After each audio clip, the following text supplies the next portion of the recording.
Specialist Corson, start record. Article intake file number 8338. Object, paper flyer for Citywide Film Festival. Description, cream-colored, heavy stock single page. Lime green design elements, black text. It describes a film festival organized by one Gail Green and includes a list of directors, actors, and producers attending the event, along with a schedule of activity. Condition, moderate wear, single crease at the bottom, 2 rounded corners, let's say very good. Price, in auction start at $25. Request single increment bids to begin. For a buyer tomorrow, $40 even. Comments and analysis. The design work here is interesting. Strike that. It's gaudy. But in the right moment, garishness is interesting, right?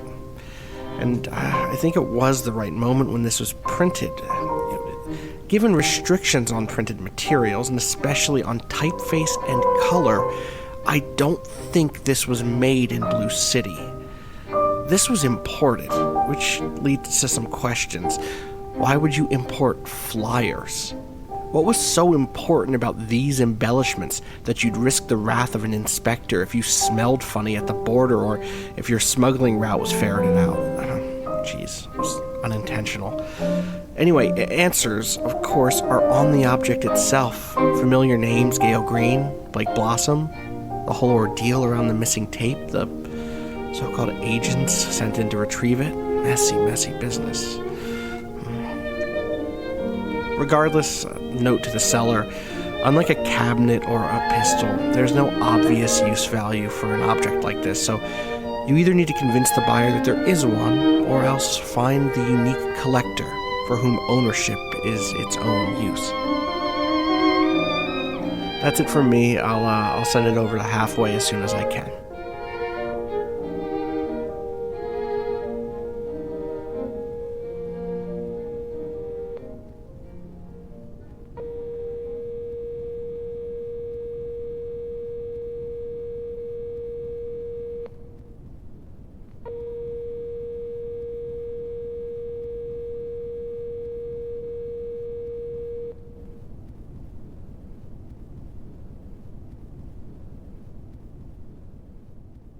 Welcome to Friends at the Table, an actual play podcast focused on critical world building, smart characterization, and fun interaction between good friends. I am your host, Austin Walker. You can find me on Twitter at Austin_Walker. And joining me today, Janine Hawkins.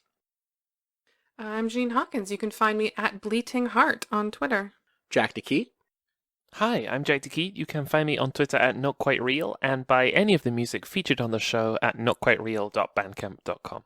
Keith J. Carberry. Hi, my name is Keith Carberry. You can find me on Twitter at Keith J. Carberry. You can find the Let's Plays that I do at youtube.com/runbutton. And Alicia Acampora. Hi, you can find me at Ally_West on Twitter, and you can find Friends at the Table over at Friends_Table. And as always, you can support the show by going to friendsattetable.cash. And chances are, if you're hearing this, you already are doing that. So thank you so much for that.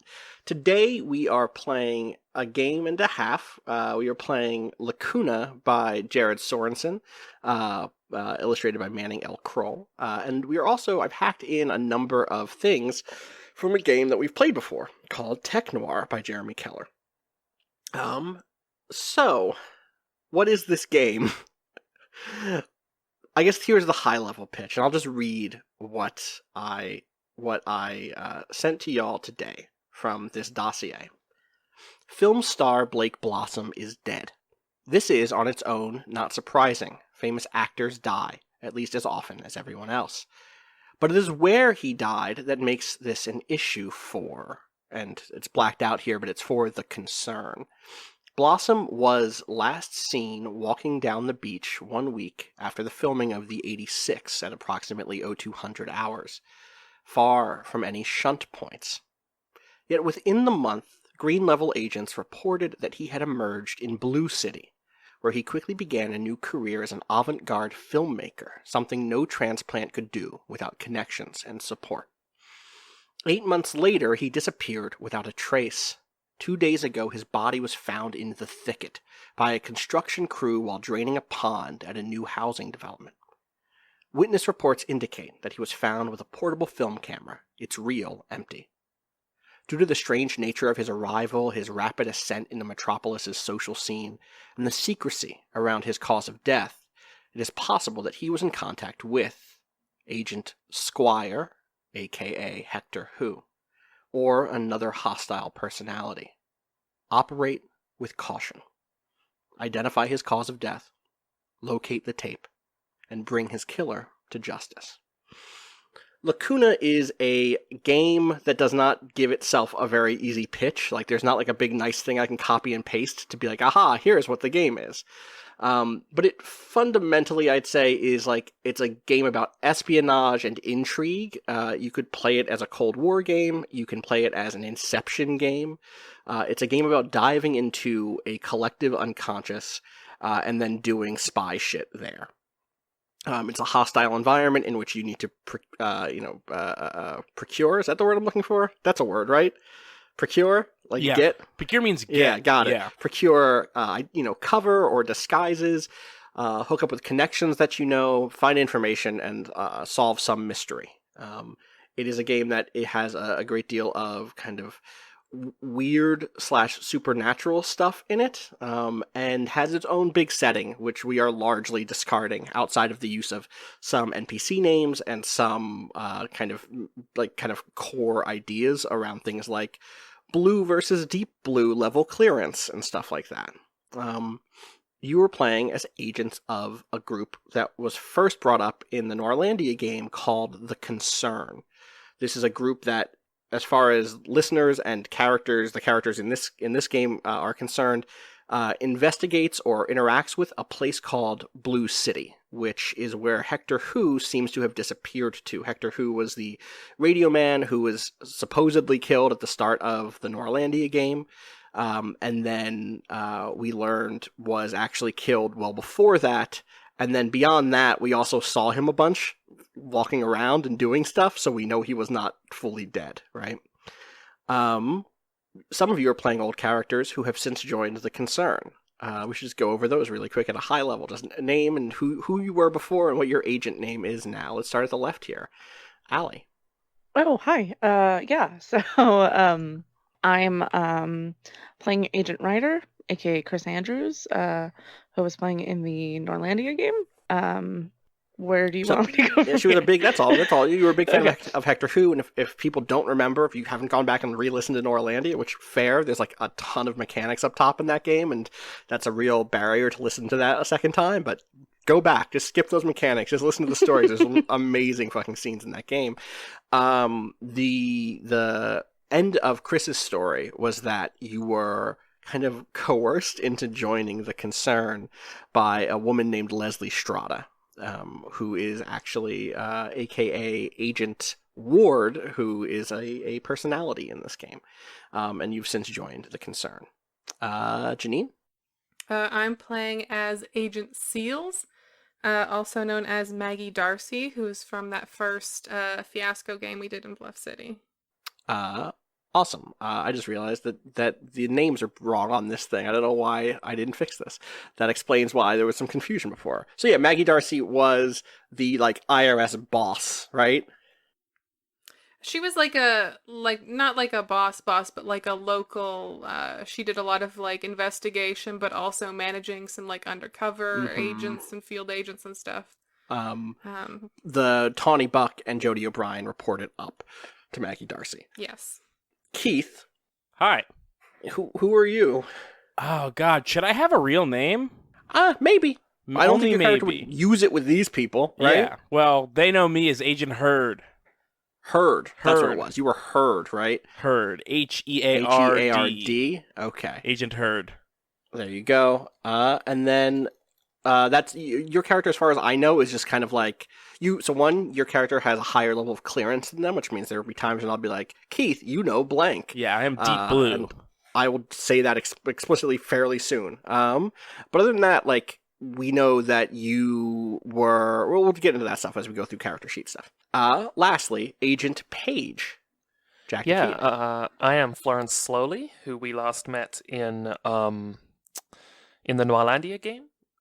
She is an older woman who is a former police detective, who previously had some kind of run-ins with Hector and also the weird nature of Blue City. Yeah. While not quite fully understanding what was going on at that point. So I just re-listened to that Norlandia game, so I can be pretty clear on this stuff. The Florence Slowly who started. So when you started the game Norlandia, there was a secret about your past was one of the things that was brought up, and one of the questions was whether or not you would reveal that secret to yourself. Throughout that game, you avoided revealing that secret to yourself, but it was absolutely revealed to the audience at home, which is, while you only remembered Hector Who, the radio man who gave you some tips and was a source for helping you break one or two cases, but also leading you down the garden path on some other ones, you had actually once worked with Hector directly as an agent of the concern, something you did not remember at all. And you chose at the end to not have that revealed. But over the course of a few postcards, the plan is to reveal that Hector slowly brings you in again and reminds you of what you were. So by now, I know what I did in the past. Yeah, or I know that I think did so. stuff in the past. Yes. Also, I don't quite remember how I described Florence Slowly in the first one. But I have decided, and I don't know if this is close, that I want to describe her as Tilda Swinton playing an actor playing a policeman. You did use the Tilda Swinton connection before. The other thing that you described her as was do you? I think the way you said it was definitely bird-like. But you said, do you know how when you are very young, there is a moment at which you come to understand that your parents are older? And then, when you are older, there is a second time at which you understand that your parents are older. She is somewhere between those two. Oh, wow. And so Okay.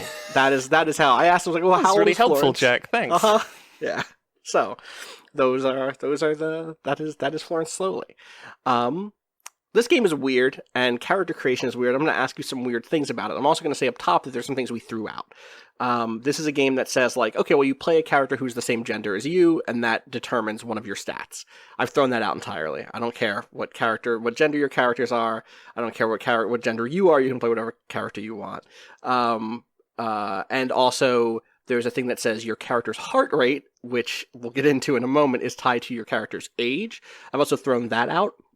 It is so immediately conceivable of people being various ages having different peak performance heart rates. So let's just do that. Let's just pick one of their sets and assign it to the characters as appropriate. This is a very 2006 game for a lot of reasons, not least of which is, as some of us have pointed out before we started recording, the antagonism of the book. This is a book that does not only does it not have a section that says, this is what an RPG is. It does have a paragraph that says, if you don't know what an RPG is, put this book down, or have someone in the know explain it to you. There's also a section that tells you not to read a section you're definitely supposed to read. I think it's even the section you're currently reading. Yeah, it's right after that. It's the next page. Right. Okay. Yeah. Sure. It's a very weird book.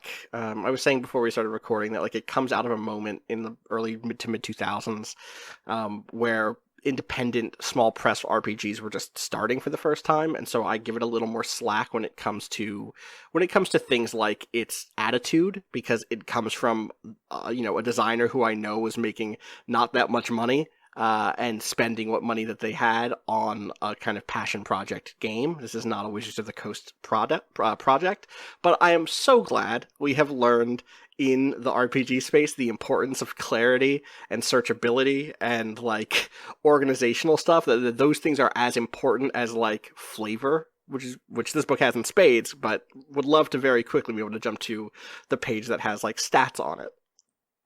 Also, something that might be worth mentioning about this book. If you have a thing about spiders, oh yeah, this book is covered in realistically sized pictures of spiders inside, all over the place. All over the place. And I get it, but for some people, that's going to make this not ideal. So. Absolutely, 100%. There's also, I mean, this is also the book's back half is about its setting, and its setting is a kind of near future dystopian.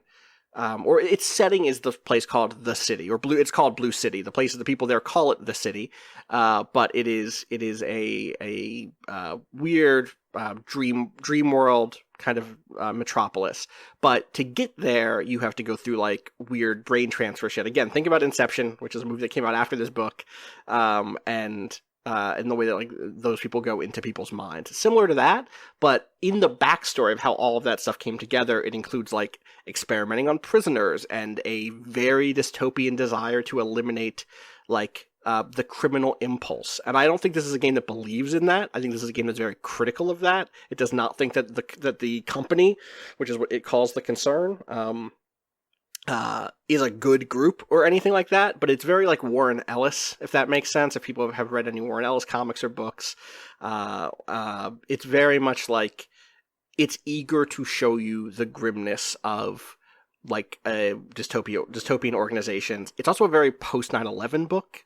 Even though it's playing on like Cold War stuff a lot, it's also very much interested in in this game, you're not supposed to talk about specific cities. You're not supposed to talk about specific countries. You can talk about the city, the country, and the war. And the war has always been going on. And it's when people talk about it, it's about a presumably Middle Eastern country, and no one in the city cares about what's happening there because they've given up on any sort of encountering the notion of war with any sort of ethics. It's a very cynical game in that way. So all of that stuff is important to know going into it. I think it's a really neat game, and I'm very excited to play it. But as I said, I also have hacked in some stuff from Tech Noir, which is one of my favorite games, but that which I also found really hard to do in an actual play format before because of the way it did resolution. It did like, hey, I want to do a thing. Okay, well then roll these dice and then figure out an adjective if it goes well. And there was lots of dice trading, and that made it really hard to listen to as an RPG. Yeah, I don't know if you play podcast. I don't know if you mentioned, but Tech Noir is the unmech'd version of what we started Counterweight with. Yes, yeah, we played Mech Noir, which is a hack also by Jeremy Keller of Tech Noir.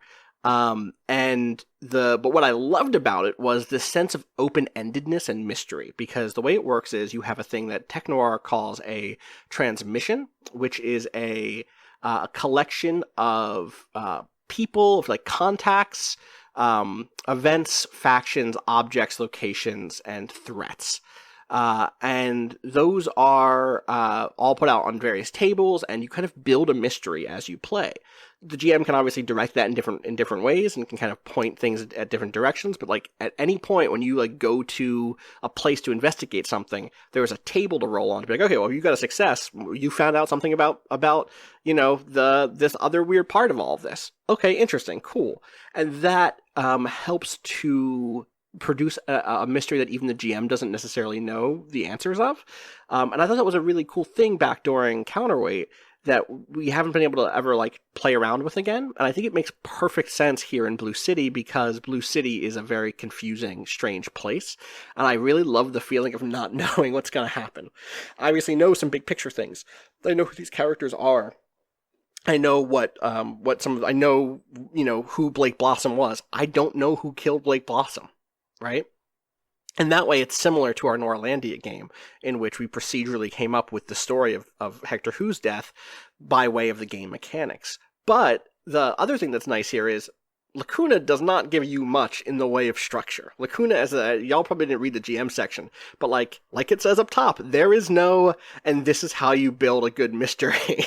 There is no, and this is how you put together a good adventure. There was stuff in the back that's mechanics for the GM. There's a system called Static, which is like you get extra. In fact, I should put a static tracker up on the screen. I will do that. That this kind of thing that goes up as people fail rolls or are insubordinate to control or are using techniques. And those things, as static goes up, things get weirder and weirder and weirder. And so that is a thing that that's neat. But like beyond that, there's not much guidance in terms of like how should you be building a mystery. And so the tech noir stuff will help a little bit there. We'll play it by ear. We'll see how it goes, you know? Any questions before we get into character stuff? Okay. So... Nope, no questions. None questions. There's like some setting stuff that I think I'll become more like open about, I guess, as we continue, because there's stuff that people will have questions about, like what the fuck is Blue City. But we'll get to that when it's time to get to that, you know? Yeah, not having questions now just means that we're gonna have all of them in a little bit. All of them in a little bit, yeah. I mean, I'll go over like what you know about Blue City and stuff before we actually start. All right. So at the bottom of the screen, you should see. Wait, are you on the right page? Did I put you on the right page? Yes. Okay. Phew. At the bottom of the page, there are like your names, and there's like a force. This game has attributes. It has techniques. It has a mentor, and it has things called talents. Attributes, there are 3 attributes. Also, here's a fun thing. I put a cheat sheet in the sidebar here for people to open up, in which it basically breaks down the entire game in a page. So that, again, speaks to the organization of this game. Oh my god, degree. Incredible. Thank you so much. Very useful. So there are 3 attributes: force, instinct, and access. Force governs physical conditioning and the ability to commit random acts of violence, including brawling, climbing, resisting torture, breaking objects, and shooting someone. Instinct governs perceptive abilities, force of will and intuition, including sensing danger, hiding, tracking, gambling, and discerning truth from lies. I should note, I did not write this cheat sheet. I did not build this cheat sheet. I found it on RPG.net, which is a forum for people to play RPGs and talk about RPGs. Access governs the acquisition, management, and exchange of resources. The important one there is, did my audio get weird just now? No, it's Nope. fine. I think my ear got weird just now. The pressure just changed in this room in a very weird way.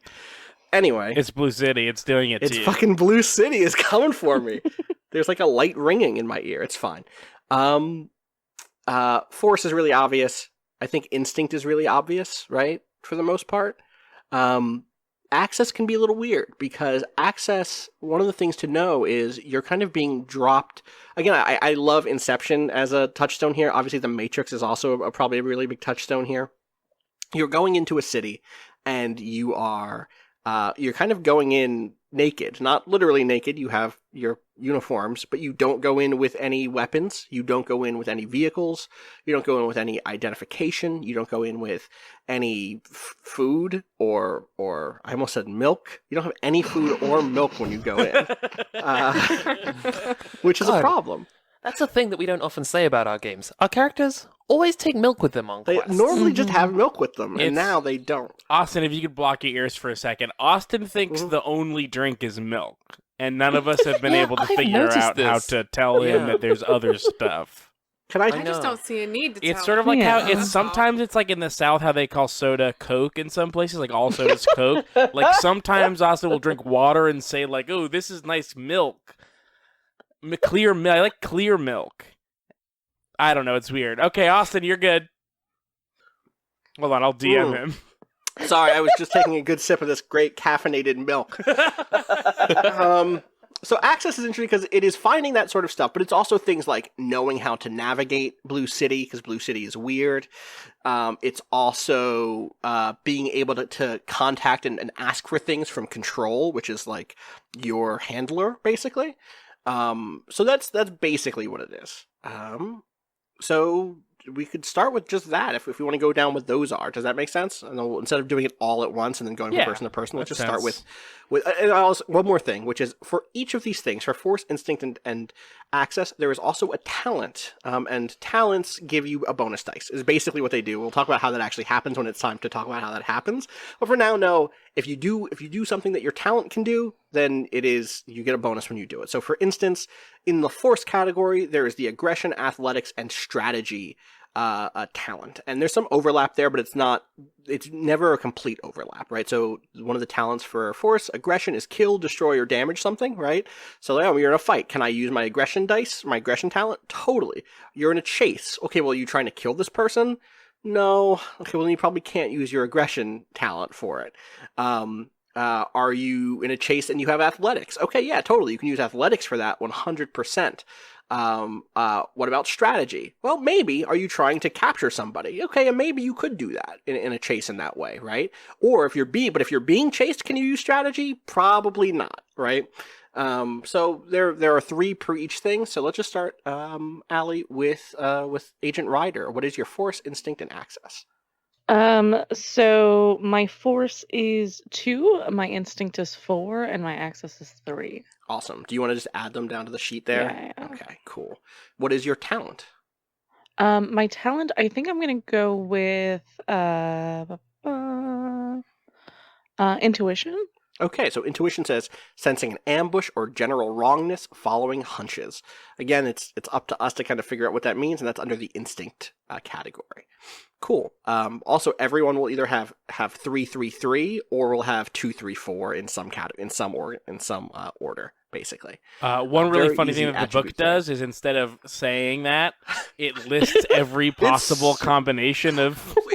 It does. I both. like that one, actually. Yeah. That one's really funny. It does both of those things. Like, I read it and I was like, okay, it says you could have either 3 and everything or a combination of 2, 3, and 4. And then the next page begins with this big, ridiculous chart.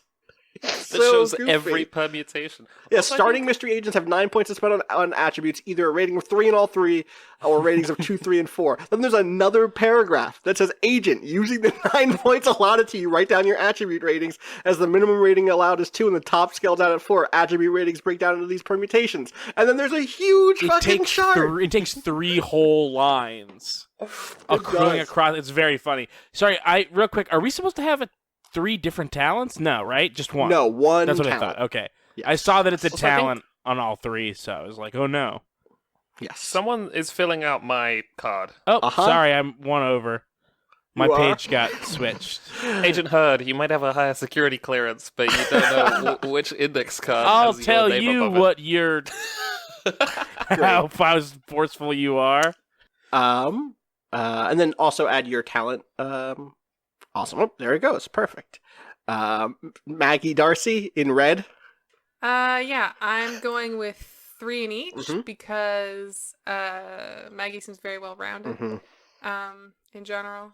And for her talent, investigation seems like the obvious call there. Yeah. It seems like the one that fits the best. That seems like in line with who she is, with having previously done and the that, expertise that she's already bringing. and also like kind of what her interest is. Right? You were pitching me this Yeah. version of Maggie. You didn't play Maggie as your main character in Fiasco, right? No, we invented Maggie as a like Maggie was just invented purely, I think, because Jack was like, I think there's an IRS person in this scuba shop or in this sub Yeah. thing.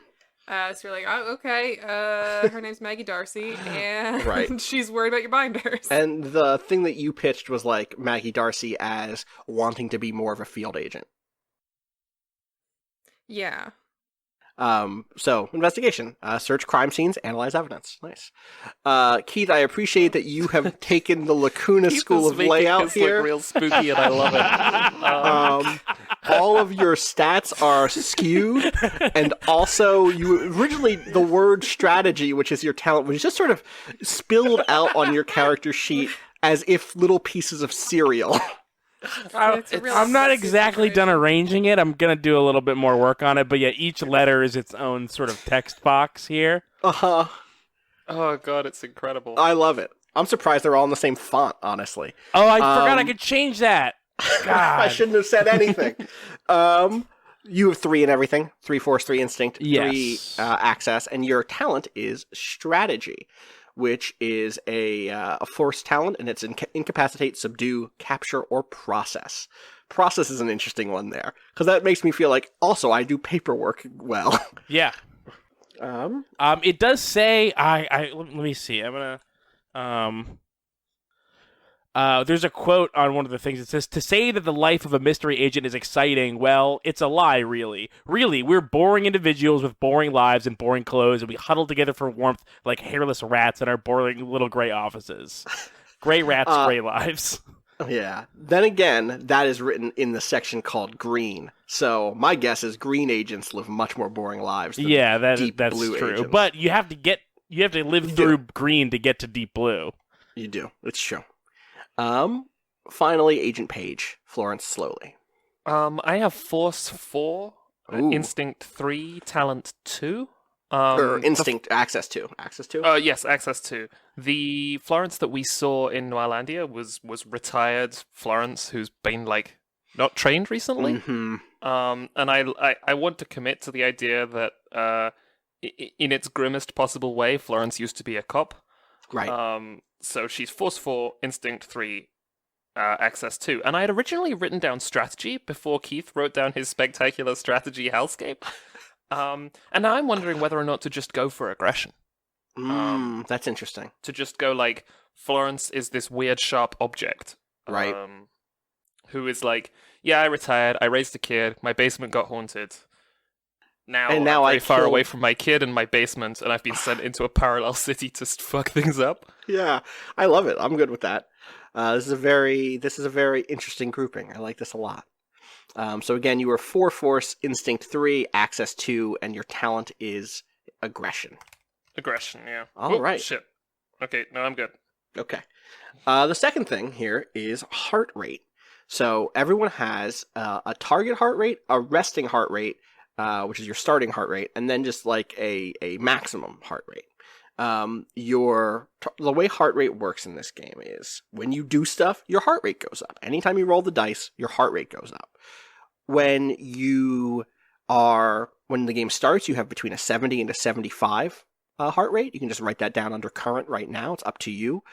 In this game, it defaults to, it's gender locked. I forget if someone has 70 and someone has 75. I'm throwing that in. Men have 70, women have 75. Thanks, women. Quote unquote. Nice work, women. I don't think that's grounded in any science. Throw it out the window. I also just don't think it's true for these characters. These characters have whatever their resting heart rate is inside of the balance of 70 to 75. But there is a list of, again, in this game, the book is written as such that there are like, each age that you have is tied to a specific heart rate. And there's a bunch of those, and you're supposed to roll for it, and it's very clearly supposed to be like, oh, you rolled for some shit. That's fun. It's always fun to roll dice and get random numbers.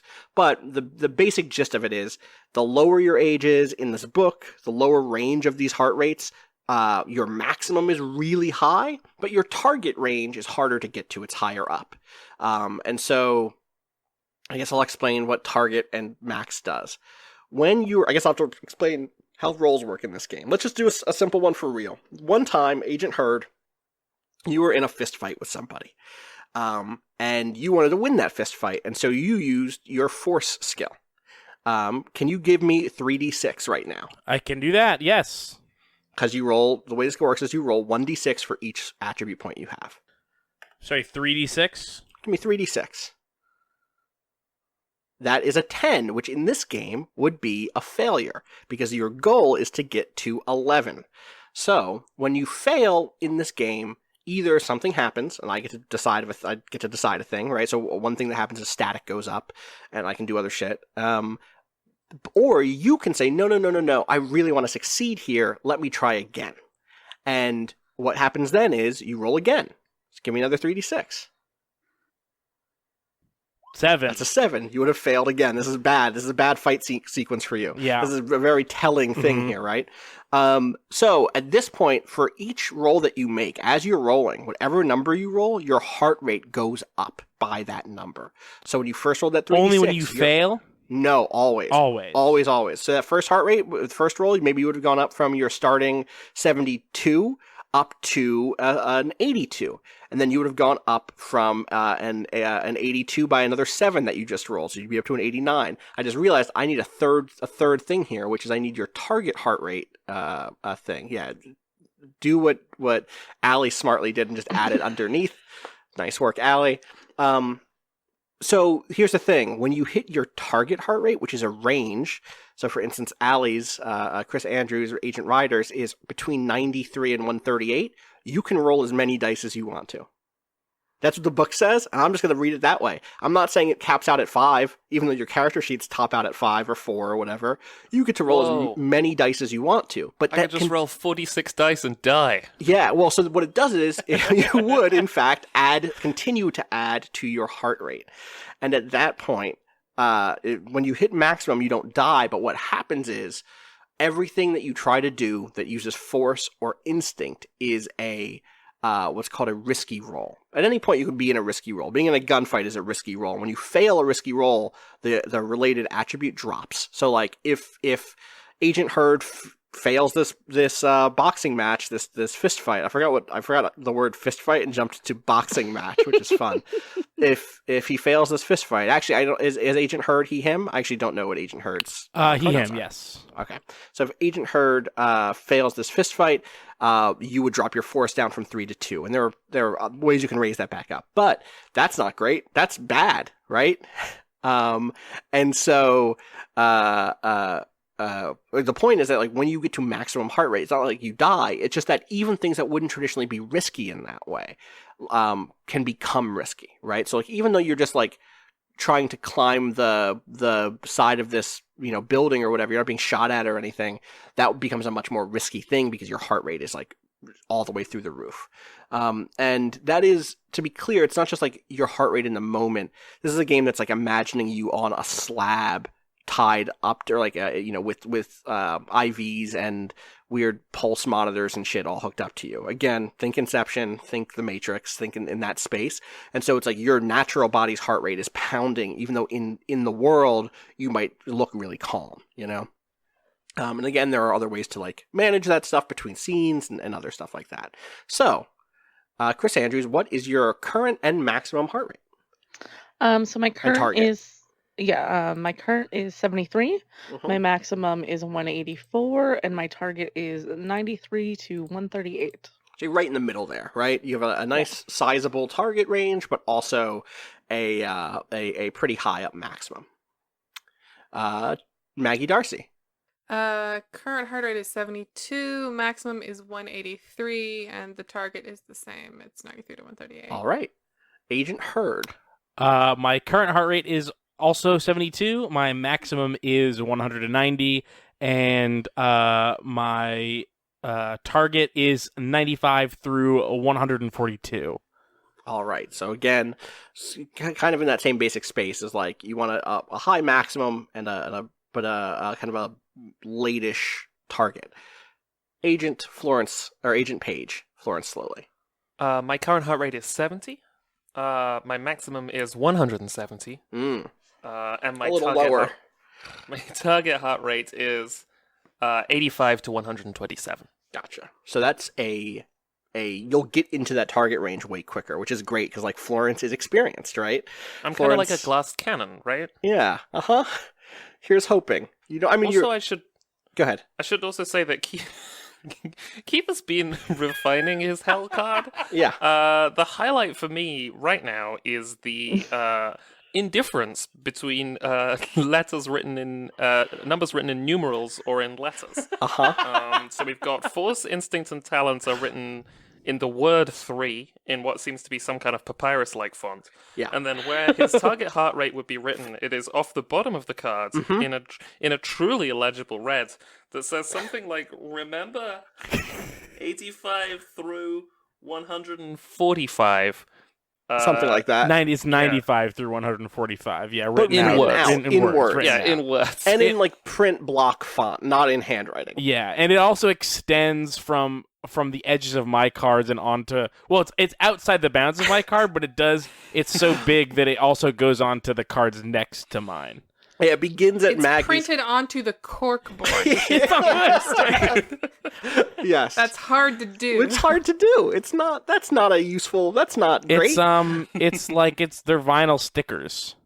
Right. Great. Individually applied. Individually applied vinyl. No, they were Perfect. custom ordered full words. It's custom ordered clear washi tape. It God. just says that over and over and over again. Love it. All right. Oh, it does say 3 in numerals, by the way, sort of next to the talents. Oh, yes, it does. Yeah, so you do Yeah. I get hadn't both. noticed that. That way, whatever you need, it's there. A minor concession for readability. Yeah. Thank you. So next up, let's talk about. So you have something on the sheet called techniques, but the way you get techniques is through something else called a mentor. The concern has a lot of people working for it. The other agents, both who are field agents or former field agents, people who have various degrees of clearance, people who are dedicated to training or who have fallen into training, people alive, dead, and missing. And those are your mentors. Let's start with you, Agent Ryder, with who your mentor is. Yeah, I was looking at the list. Who was the person who brought me on? Are they an option? They are not. No, They are a right? Okay. contact you could have, Okay, cool. because she is still in the field at this point, basically. I will Okay. give you some more on her out of character in a moment, but I mean, what? I guess you already kind of know some of this, which is you know that she is ex-Coast Guard, and Coast Guard has been a weird thing that's recurred throughout this entire Bluff City run, and the I'll just put it on the table. The concern is a group which monitors the relationship between Bluff City and Blue City.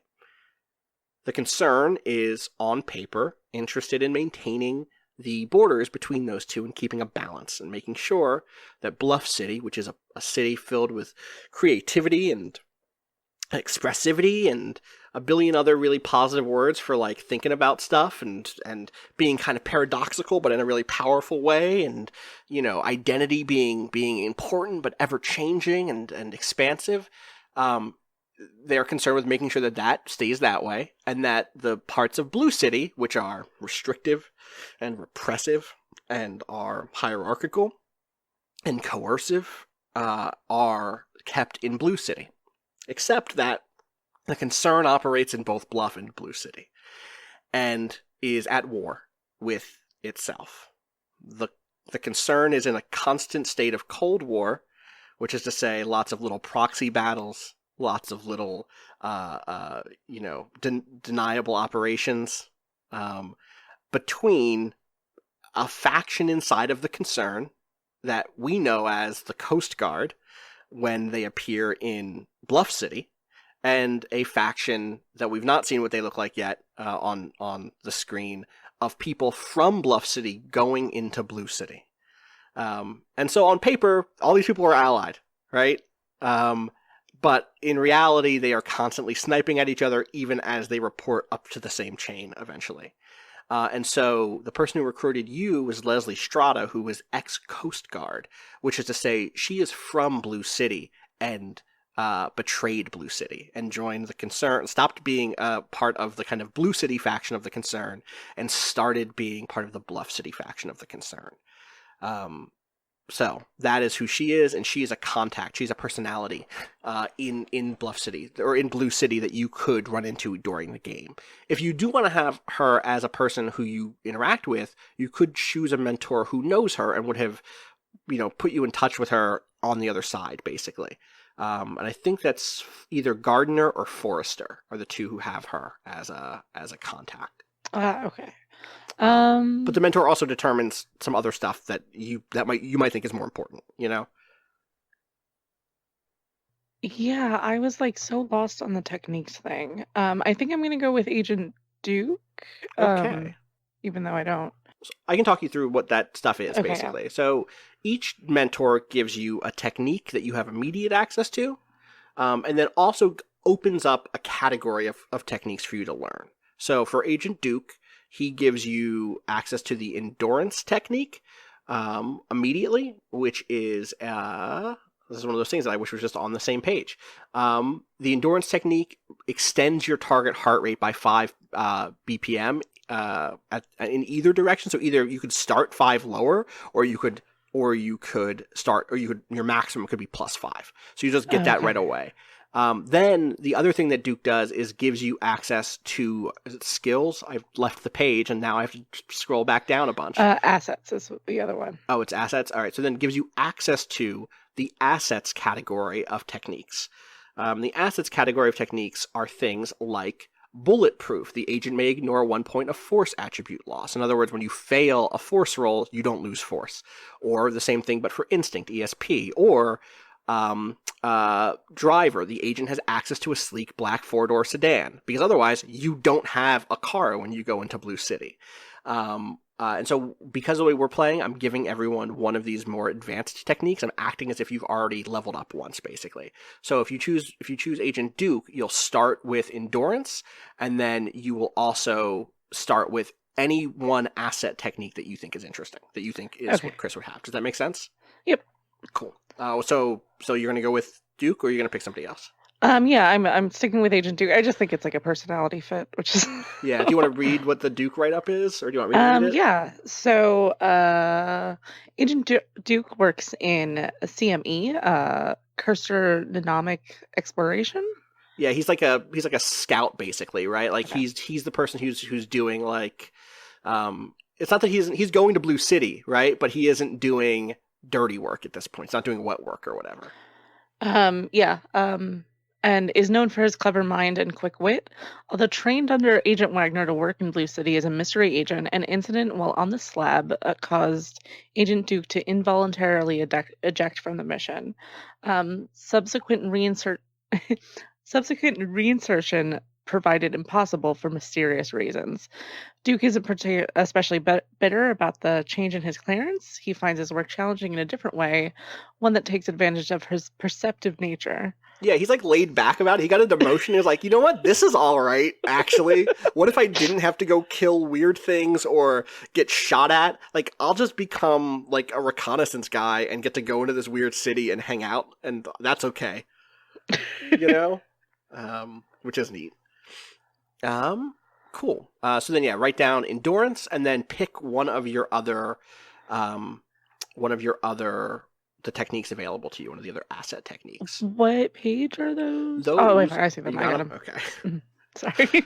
No, this book is not good at this thing. And normally what I would have done is taken a screenshot and put a whole drop down thing in the sidebar, but that takes a lot of time and I did not. I built a whole transmission for this, which is like was a lot of work. So that I did not have time to do some of the stuff that would have made some of this stuff a little bit easier. And then the last thing is you get a contact by way of Duke. Your contact is Achilles Apollo.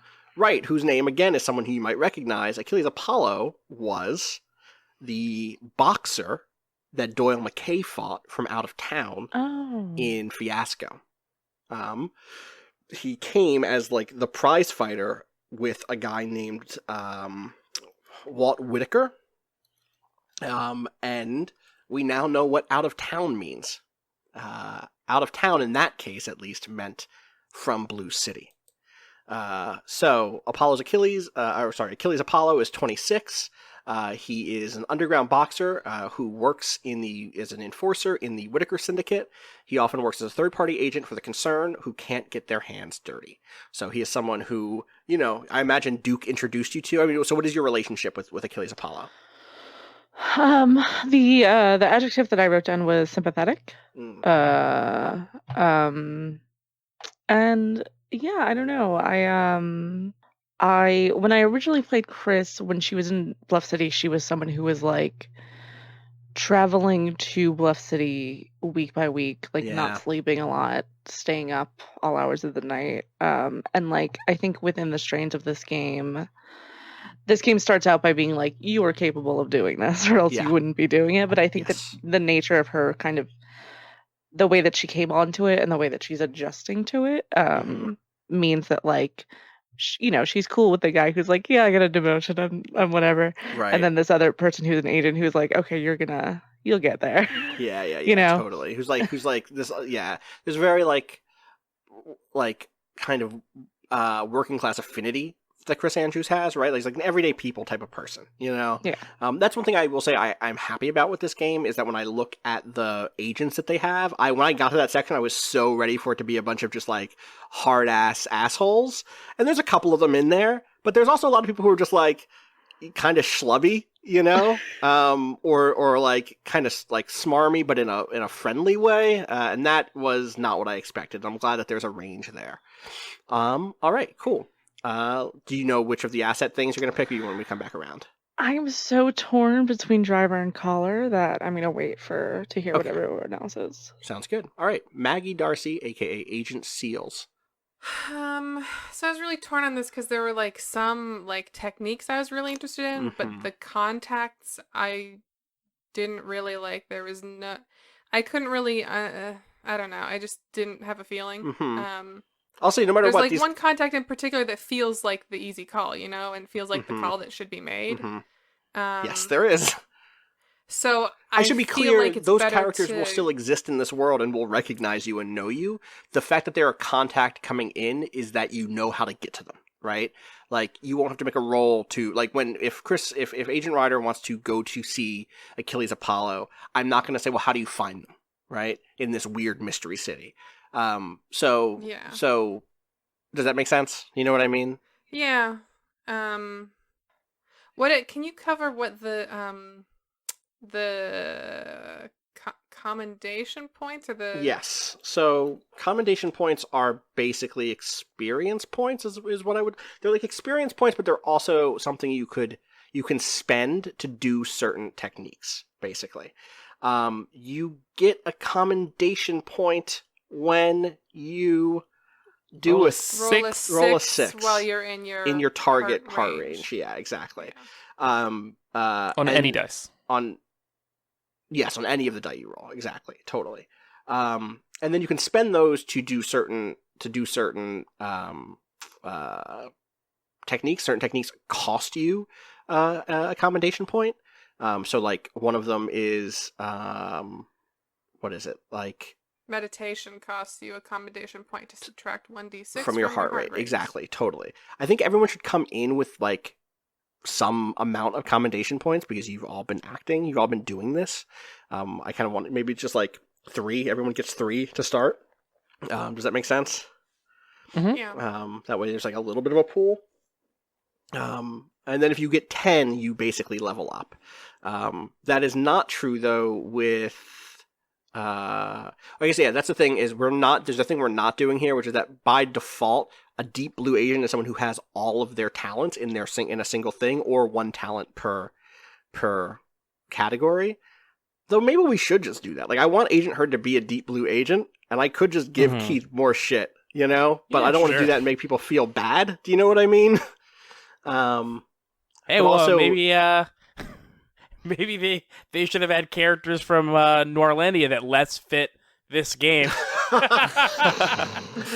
Yeah, Patty Fink was not going to make this transition. Was not going to go work for a group like the Concern. Patty Fink has like... And the Concern wouldn't maybe want Patty Fink. That's the big one. Yeah, Patty Fink was not someone the Concern would fuck with, probably. I'll think about it. Let's wrap back around and see where I'm feeling about it. Because there's an interesting thing here, which is like actually becoming a deep blue agent ends up being really interesting mechanically. When you become a deep blue agent, you get access to the deep blue part of the book. You start to be allowed to do it.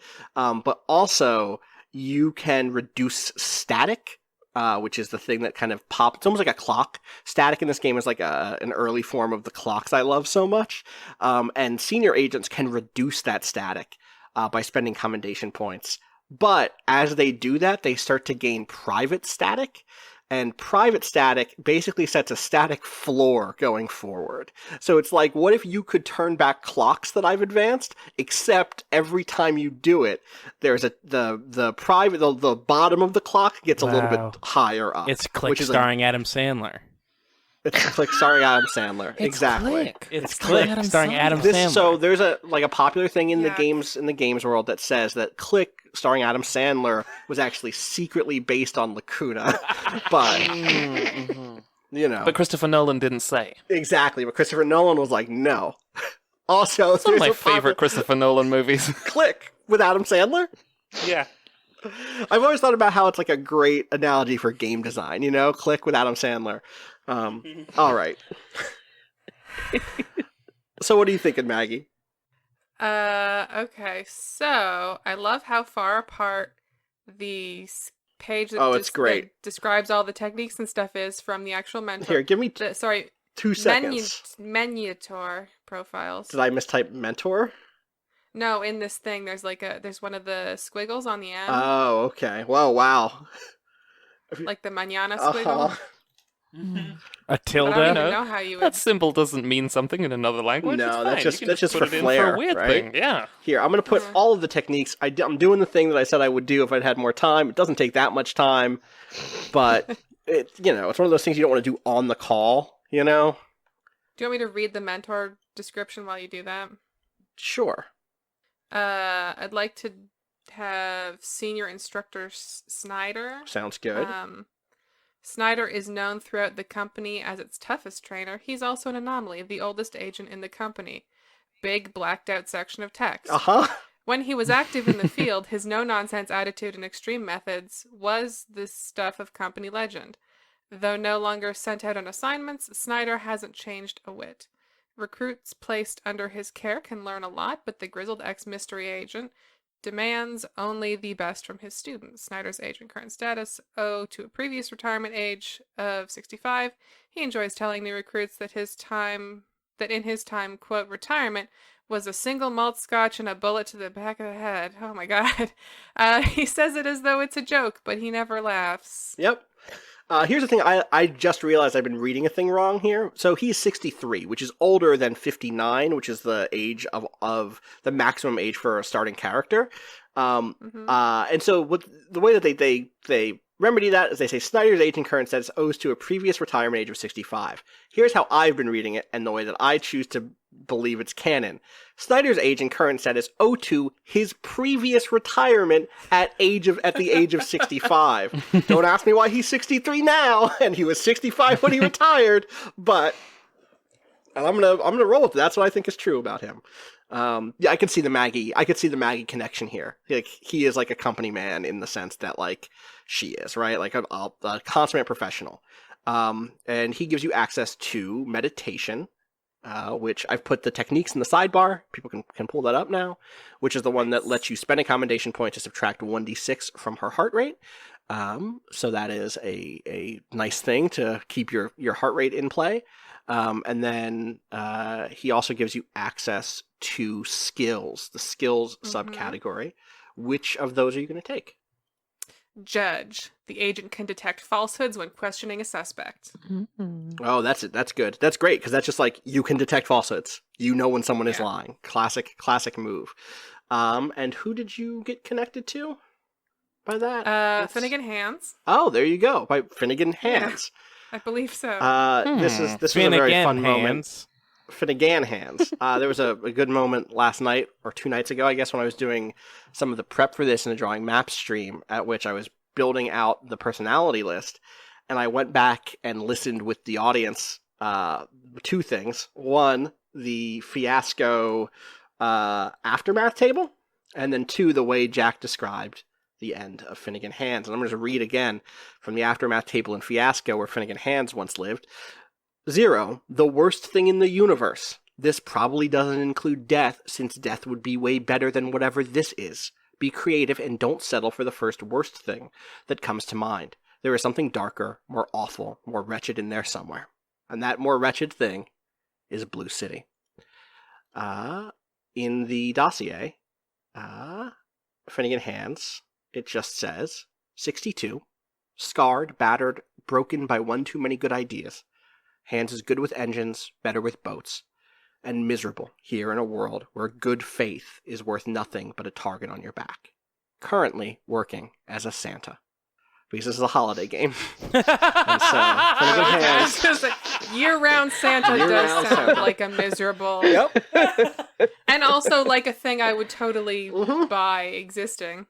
You know, maybe it's always holiday time. You know, what is darker at Friends of the Table than a city where it's always the holiday game? It's always a holiday special in Blue City. It's been the holiday special all along. It has been. Based on what you've said about Blue City to us, it totally makes sense, though, that there would just be, like, low-key, like, no, you like Christmas. You like it. You like Christmas. It so much, it's always We did this for you. It's always now. It's always Christmas. Everyone's so happy at Christmas, so what if it's just always Christmas? It's just always the time. It's always either Thanksgiving. It's just Thanksgiving until New Year's Day. Over and over again. Like the day before Thanksgiving. No Halloween ever. No Halloween ever. No real summer. You know? I mean, we'll get there, too. Easter, because everyone's faking it. Everyone's faking it, 100%. There's no... Hey, do you like pigs in blankets? Yes, you do. I mean, so here's one thing that everyone should start doing as we talk about this place is, this is like... I will talk... Blue City... I think about Bluff City as being large or tall in time, not in space. Not wide. It's tall, and it's tall in time. Bluff City exists in all sorts of pasts and futures, and it doesn't really make sense, and it's confused in time, but there's a lot of it. It exists. There's a place called Bluff City, and we can go back to the late 1970s and forward until the future, and we've done all of that stuff. We've seen it all, and for whatever reason, it's a place that can have both, like, bird heists and also Ghostbusters and also superheroes and also, like, sad wrestlers and sadder zookeepers. You know, like, it has space for all of that in Bluff City. Blue City is a place that's wide. It's large in space, but stuck in time. It is always kind of post-war Americana, 40s to the late 50s. It is always this very specific vision of what it means to be a good person and what it means to be an American. It is much more Los Angeles. It's more West Coast than East Coast. Start thinking about film noir. Start thinking about the rapid suburbanation and the spread. Convertibles. What did you say? Convertibles? More convertibles, for sure. One of the objects in this dossier I've given you is just a very nice car, right? It's a coupe, a teardrop coupe. One of the locations is the suburbs, which here are called the Thicket, which is like the wetlands of Los Angeles being drained out and turned into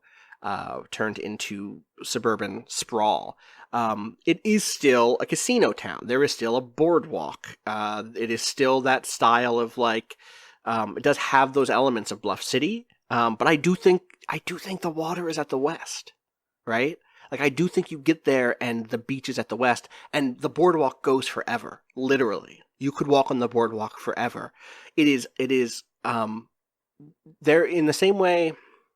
There is nothing but land waiting to be turned into suburbs, and then those suburbs turned into urban sprawl, and onward around Blue City. It is just literally like desert, then wetland, then suburbs, then city, and it's constantly growing over and over and over again. And because it's a strange dream place of restriction and a guy's nightmare place in this way, all of the buildings are cut from the same cloth. One of the things I realized while doing prep for this is I went back and looked at all the Noirlandia stuff. I looked at, like, there are 4 rules in place for Noirlandia about what the city was like. And that was like, the houses were all converted, or all the buildings were like converted residential. There were these like, galas, these kind of masked galas. No one was allowed to talk and speak their true emotional states. And everyone, you never wanted to be the first one to arrive or the last one to leave. All of that is stuff that was imported from Blue City, because at some point in the future, and I'll just actually put this on screen really quick. Let's see if I can just copy it. Whoop, I didn't mean to erase it.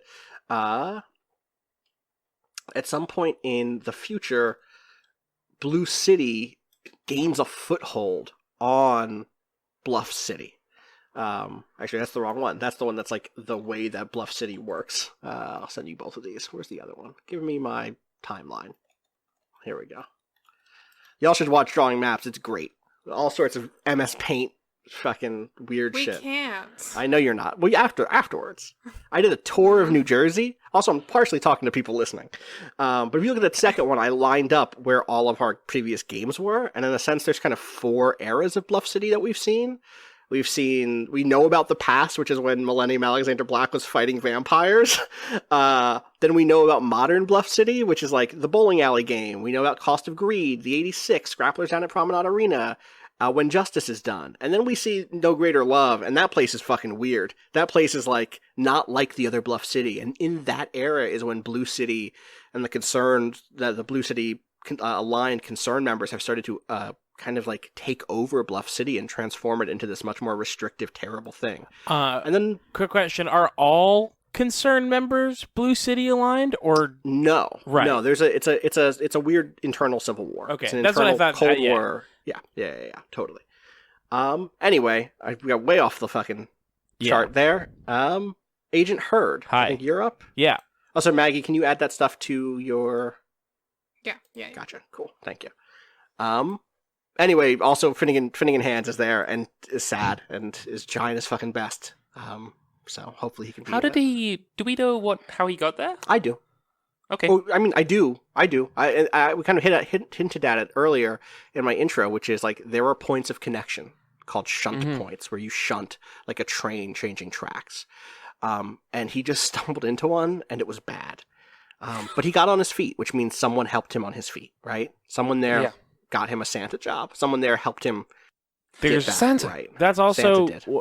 like the same thing with the filmmaker. You said like there's no way to do anything There's there no unless way. someone helps you. It's just a matter of like, this is a really repressive, terrible Yeah, society, yeah. Blue City, right? Like, someone who shows up who has no social connections and who has no resources, Yeah. and who is in a weird nightmare city that's always changing, like, and always growing. Not a good look, you know? But like the fundamental laws of reality are almost different there. Like, it is just not built for the creative, hopeful people of Bluff City. And so, yeah, you need a little bit of help. And so Blake Blossom had that help, and also Blake Blossom got there not by accident, very clearly was brought there, which you could hear happening in in the intro for the 86, or no, whatever's before the 86. In the Norlandia intro, actually, is when it happens. Yeah. The 85. Yeah, exactly. All right, Keith, Agent Hurd. Hi, yeah. So this one's weird. So you changed this one. This is a different. So in the book, it's Special Agent Minor. So now Special Agent Squire. Squire, yeah, because Squire was another name that came up in Norlandia. I'm just going to say it outright. Hector Who was your mentor. Agent Squire is Hector Who. And Hector Who was your mentor when Hector was still an active agent. Before all the weirdness around Hector happened. Yeah. So that is who Agent Squire is. Should I just read it as written, though, from the book? Yeah, go ahead. Okay. Actually, just read Squire instead of Minor. Right, yeah. Senior Agent Squire disappeared while on special assignment in Deep Blue. Control has tried him in absentia for various breaches in department protocol, and any prior association with Special Agent Minor is viewed with suspicion. Short redacted sentence. Unfortunately, this even extends to new recruits that worked with Agent Minor. Yeah. That's me. So, all of that's true for Squire, for Hector Who. Right. Hector disappeared while doing something in Blue City, on assignment in Deep Blue. Control has tried him. Control is anti-Hector Who at this point. That is... So again, via postcard stuff, we know that Hector has been in contact with at least Florence. We imagine probably Chris as well. I mean, we don't have that as an established fact, but Hector and Hector is someone who's close to both Chris and Florence. And so for Florence and Chris, like, finding Hector is a thing you would like to do, you know? But for, maybe Agent Hurd also wants to find Hector, but Hector is a persona non grata. Agent Squire is like, was tried, was found guilty for looking into shit he should not have been looking into, for disobeying orders. Hector sent back some sort of weird Dougie style, full tour style duplicate. Jack, do you remember the names that we came up with for those? Yeah, they're called peels. Right. Ugh. Also sometimes called fingernails. Yeah, peels or fingernails. We might be infringing on Simply Nailogical's brand. I don't know what that is. Tell me what that is. She keeps a bag of peelies that she peels off because she uses a peel off base coat when she does her nails for nail art and stuff. Gotcha. And then she keeps the peelies in a bag, so they are both peels and fingernails. Great, love it. Well, we'll give it a little more complication here, which is it's not just it's called the paratrepsis technique, which is the thing that animals do when they try to distract you from something that's important. And they're just like regular peels, which are the ones that are like full tours or like Dougies. Sorry, wait. When is an animal trying to distract me from something important? Like a bird that wants to lead you away from its nest. Yeah, Oh, or okay. like when you need to be doing taxes and like a cat is like rubbing on your don't leg. do that Don't do it. because I'm you'll laying reveal the inconsistencies in my account. Yeah, exactly like that. Perfect.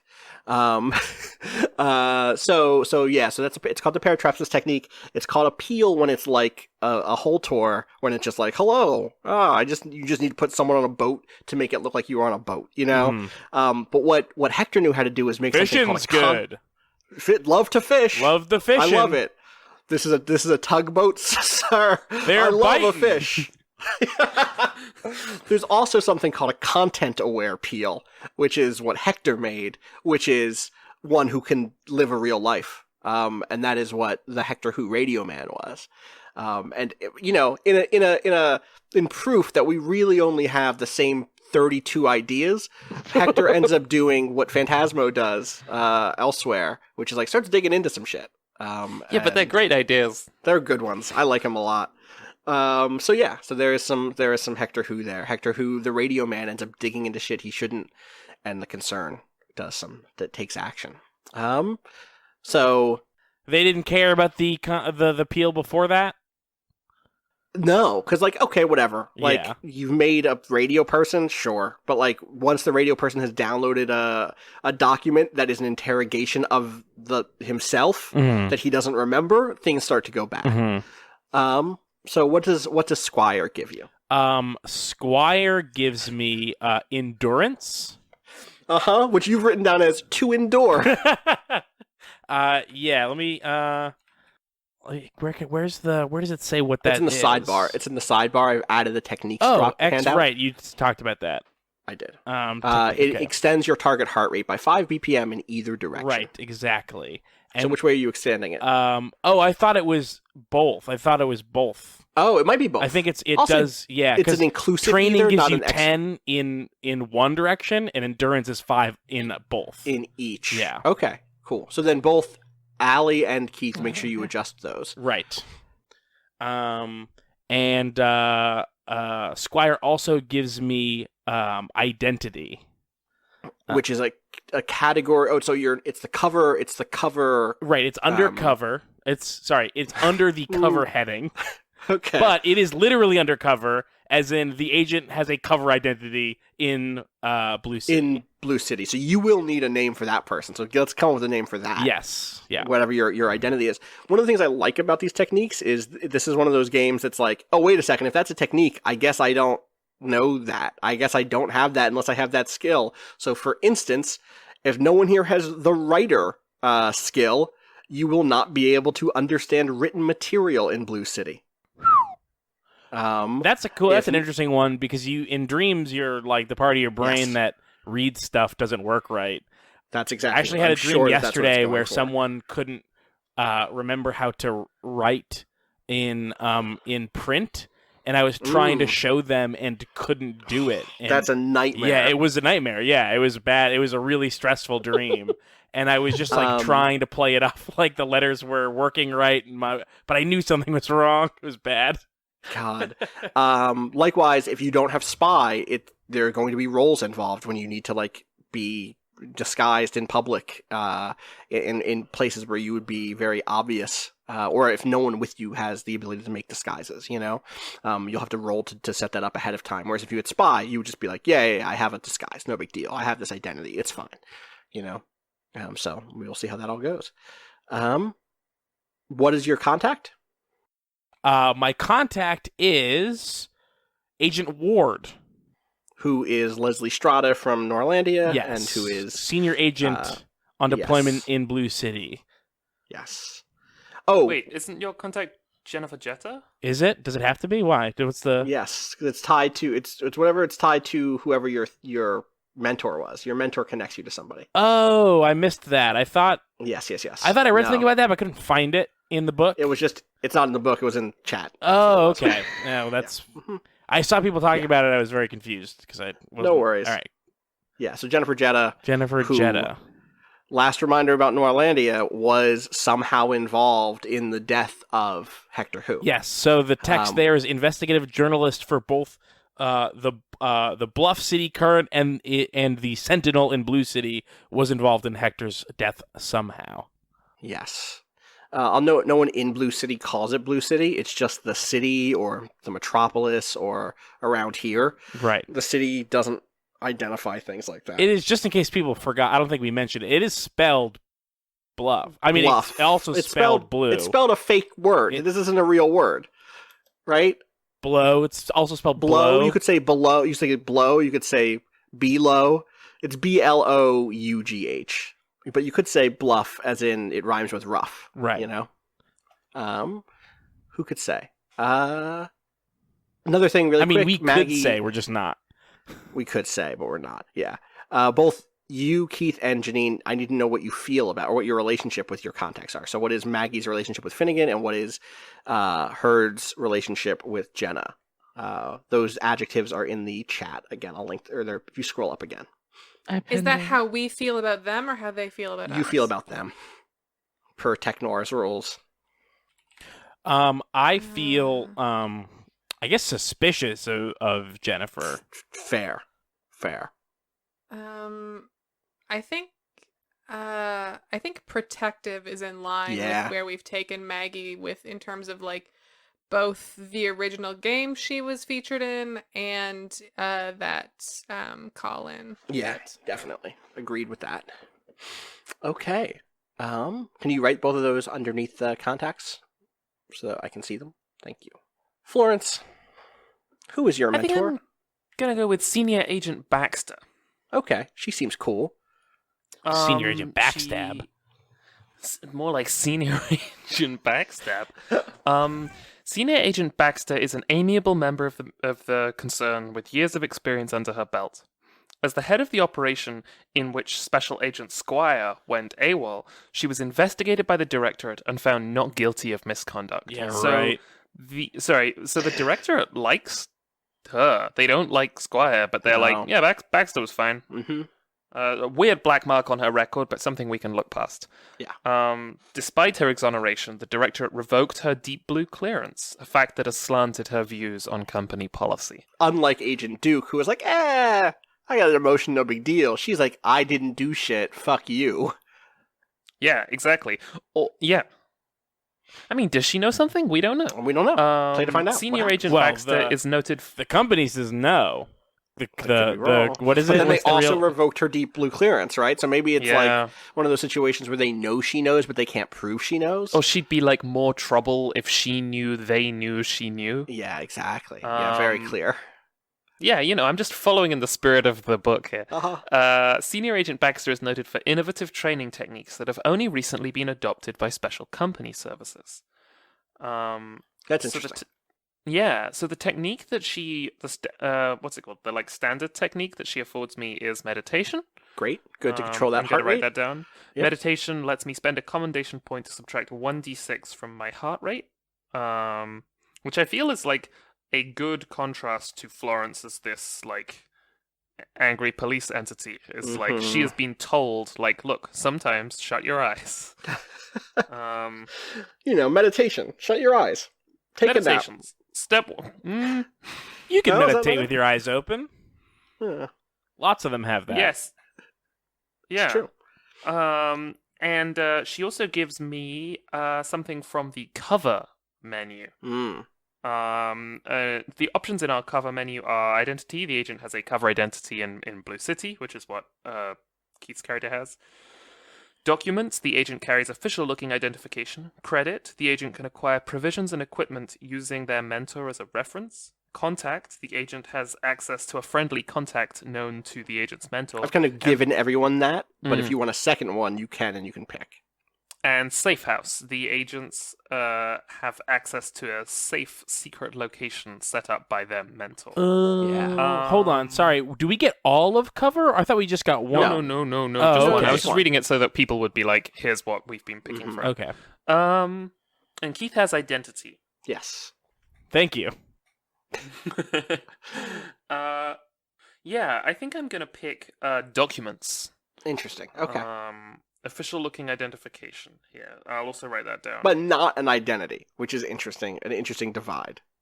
Yeah, totally. Right? It's like It's broader, I guess. Documents feels broader than identification, I guess, even though it does say identity. it's really interesting. I think identity is identity for me is much broader. You're right. It's like, what does the greengrocer trust me? Right.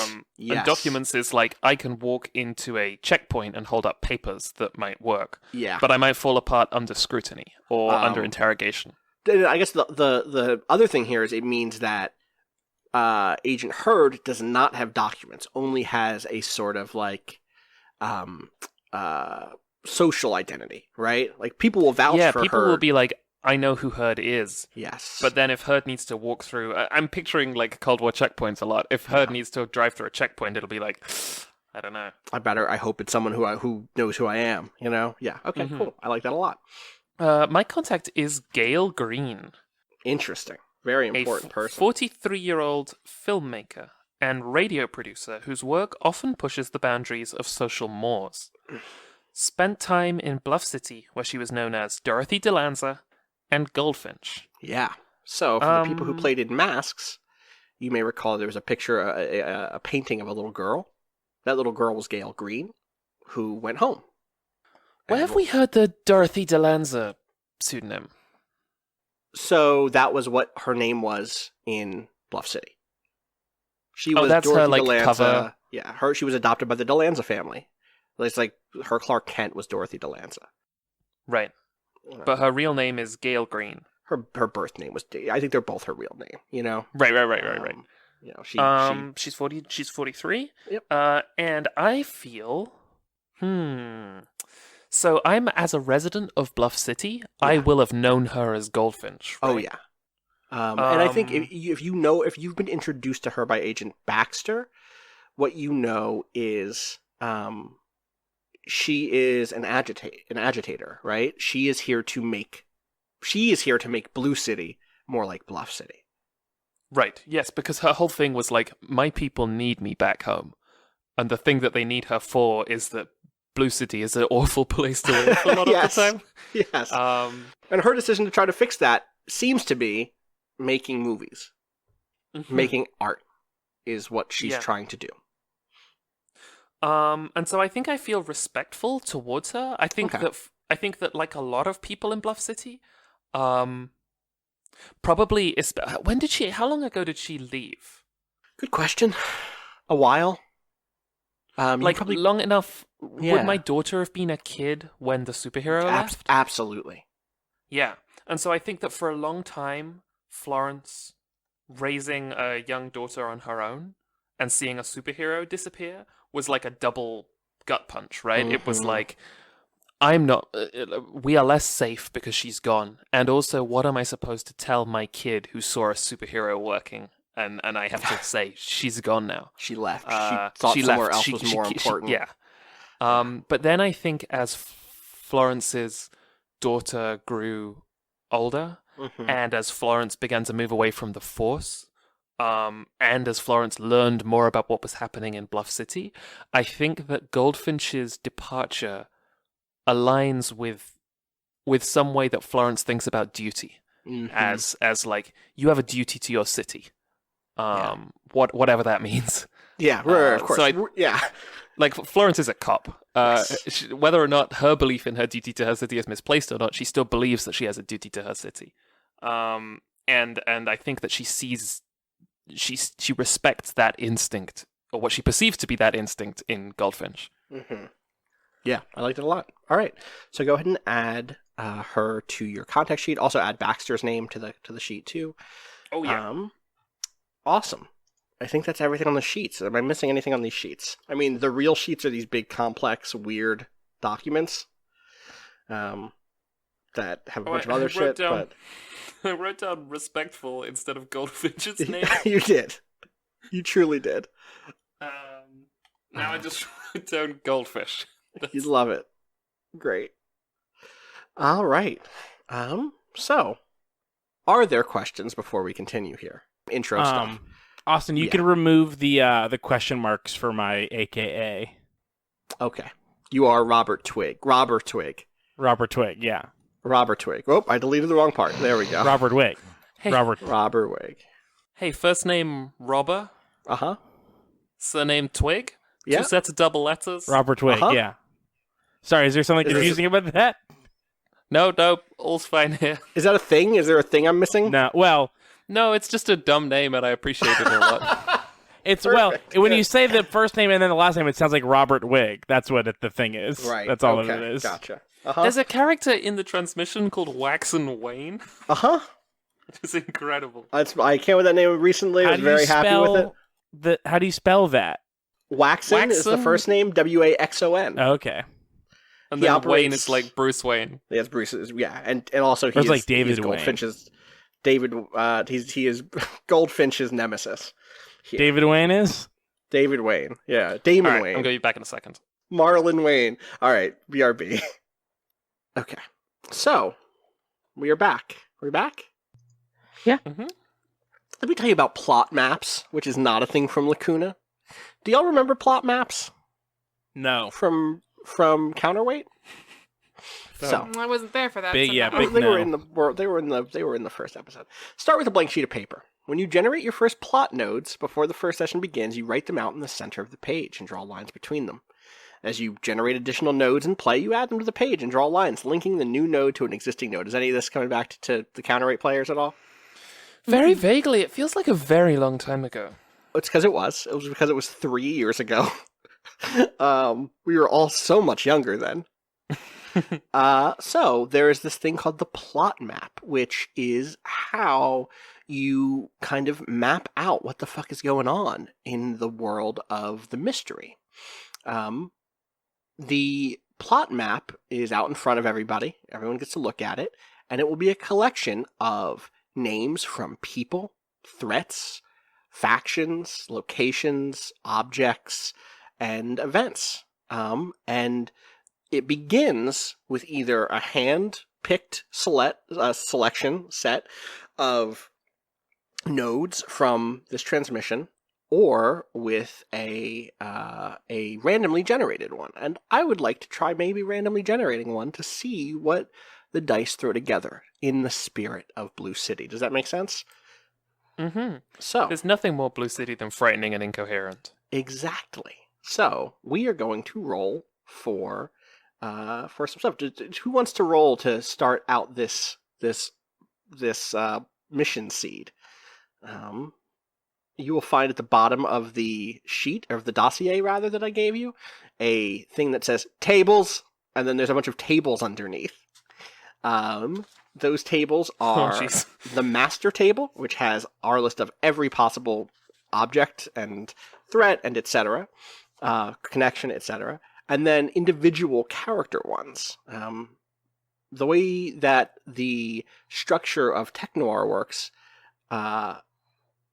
is that the when you kind of push on a lead or a connection for information, or when you go to a location to investigate something, when you succeed, you roll on their table to kind of get more information, and it connects procedurally to one of the other things that they know about or that they're connected to in some way. But to start, your starting stuff just comes from this big master table with everything. And so what I need is 2d6 3 times. Who are the people who want to roll these 2d6? I got one. I can. Go for it. Both of you. 2d6 each? Each. All right, Wow. so Allie, you got a 1 and a 6. I'm gonna go 1 is the top thing, and then 6. No, I'm gonna go 1 is the category, and then the first thing that you roll is the category. The second number is which one in the category. Does that make sense? Yeah. So you rolled a 1, which is connections, and then you rolled a 6, which is Achilles Apollo, which is interesting because Achilles Apollo is already involved. So I'm going to move Achilles Apollo to the center, and then I'm gonna circle Achilles Apollo really quick so that I remember to do something else once it is time to wrap back around to Achilles. And then Keith, you rolled a 3, which is 1, 2, 3 factions, and 4 the Cultural Trust. That's a fun one. Do you want to read from the dossier what the Cultural Trust is? Yeah, sure. I got that. I got it open. Thank you. Objects, locations, factions. There we go. Operated under the guidance of artist steward Waxon Wayne, the trust operates as a censorship bureau dressed up as a grant-giving arts foundation. Yeah, they suck. They decide what is allowed to be. We need one more of these. Give me one more. From anybody. Ideally from... Oh, sorry. Too late. Keith, Got it okay. already. You got it. You snuck in there. 5 and 3. So that is the objects category, and 3 is the teardrop coupe. Love to have a teardrop coupe. This is a car that will make us so fashionable the streets will cry. Yeah, do you want to read that out loud? Sure. It says... Let me find it. I have this printed out because you got to have a dossier printed out. Oh, I'm And glad it you gives printed this- it. That makes me feel It good. gives this great sound of, like, paper. Mhm. It says... It does mean that I have to look through it, though. Yeah. Teardrop coupe. The peak of design, the height of luxury. You'll be so fashionable, the streets will cry. Yeah. It's a Is that very in nice... the brochure for the teardrop Oh, coupe? absolutely. Right? Totally.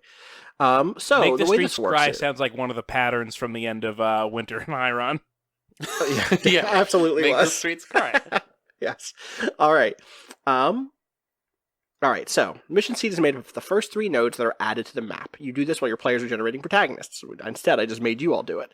Use the master table to select 3 nodes. Write them in a triangle pattern in the middle of your plot map. Draw lines between each of the 3. So I'll just draw some lines real quick between Achilles Apollo and the Cultural Trust, the Teardrop Coupe and the Cultural Trust, and the Teardrop Coupe and Achilles Apollo. When you draw these lines, invent a relationship that these nodes have with each other. Is that connection the rightful owner of the object, or did they steal it? Is that threat staking out the location, hoping for something to go down, or is this where they were ambushed? Is the faction being hurt by the event, or did they instigate it in the first place? These first 3 nodes and their relationships to each other should get you started on imagining the plot that the protagonists will be interacting with soon. So, this is a really easy one, right? Here's what I think is happening here.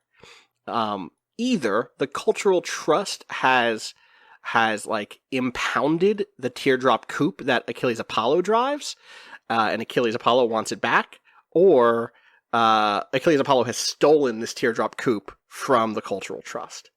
I think I like one more than 2, but could go either way. What do y'all think? 2 raises this really interesting question, which is like, Why? Why would the... Because I feel like the less interesting answer to why would the Cultural Trust want the Teardrop Coupe is they think it's illegal, or they disapprove of it in some way. The more concerning answer is like, they have an interest in this car. They need it for something. Yeah. But at the same time, I do love the idea of Achilles Apollo having just a truly incredible car, a car that is so cool that a bureau says, that car is too cool. Right. So, all right. So yeah, I like that. I like the idea that there's already that. So we have, let me just add it to the map also. Put that there and then make it tinier. Boop. Stole. And then, used to have. Used to own. There we go. Good. So the thing that is interesting here, though, is that there's a thing we didn't do in this game, which is we did not. We're not doing because we're not playing fucking Tech Noir, because here's the thing I'm sure no one remembers, but when you play Tech Noir, when you make your characters, there is a thing at which point you like, oh, these are what my connections are, and here are the favors they can do me. And certain characters in certain connections can do things like get you equipment or get you like drugs or can increase your stats. That's how we got the ship. Someone got us a ship. Yes. Yeah, 100%. Someone got you a ship that way. Orth got you a ship that way, I think. Yep. And the more you call on those favors, the more connected they become to the mission seed. In this case, we're not doing that. And so instead what I wanted to do is just say like, hey, everyone just on the mission, like, to begin with once, and then if we rolled it and got a second time, they get even more involved here. And so what I want to do now is, like, draw a second line from Achilles Apollo to somebody else here, either Finnegan Hands, Jennifer Jetta, or Gail Green. Do you want to roll for that, too? That seems fun. We can do 1, 2, 3 clockwise, just like a 1d3? Clockwise, yeah. Yeah, do a 1d3. That's a 1, so connected. Achilles Apollo somehow connected to Finnegan Hands. Interesting.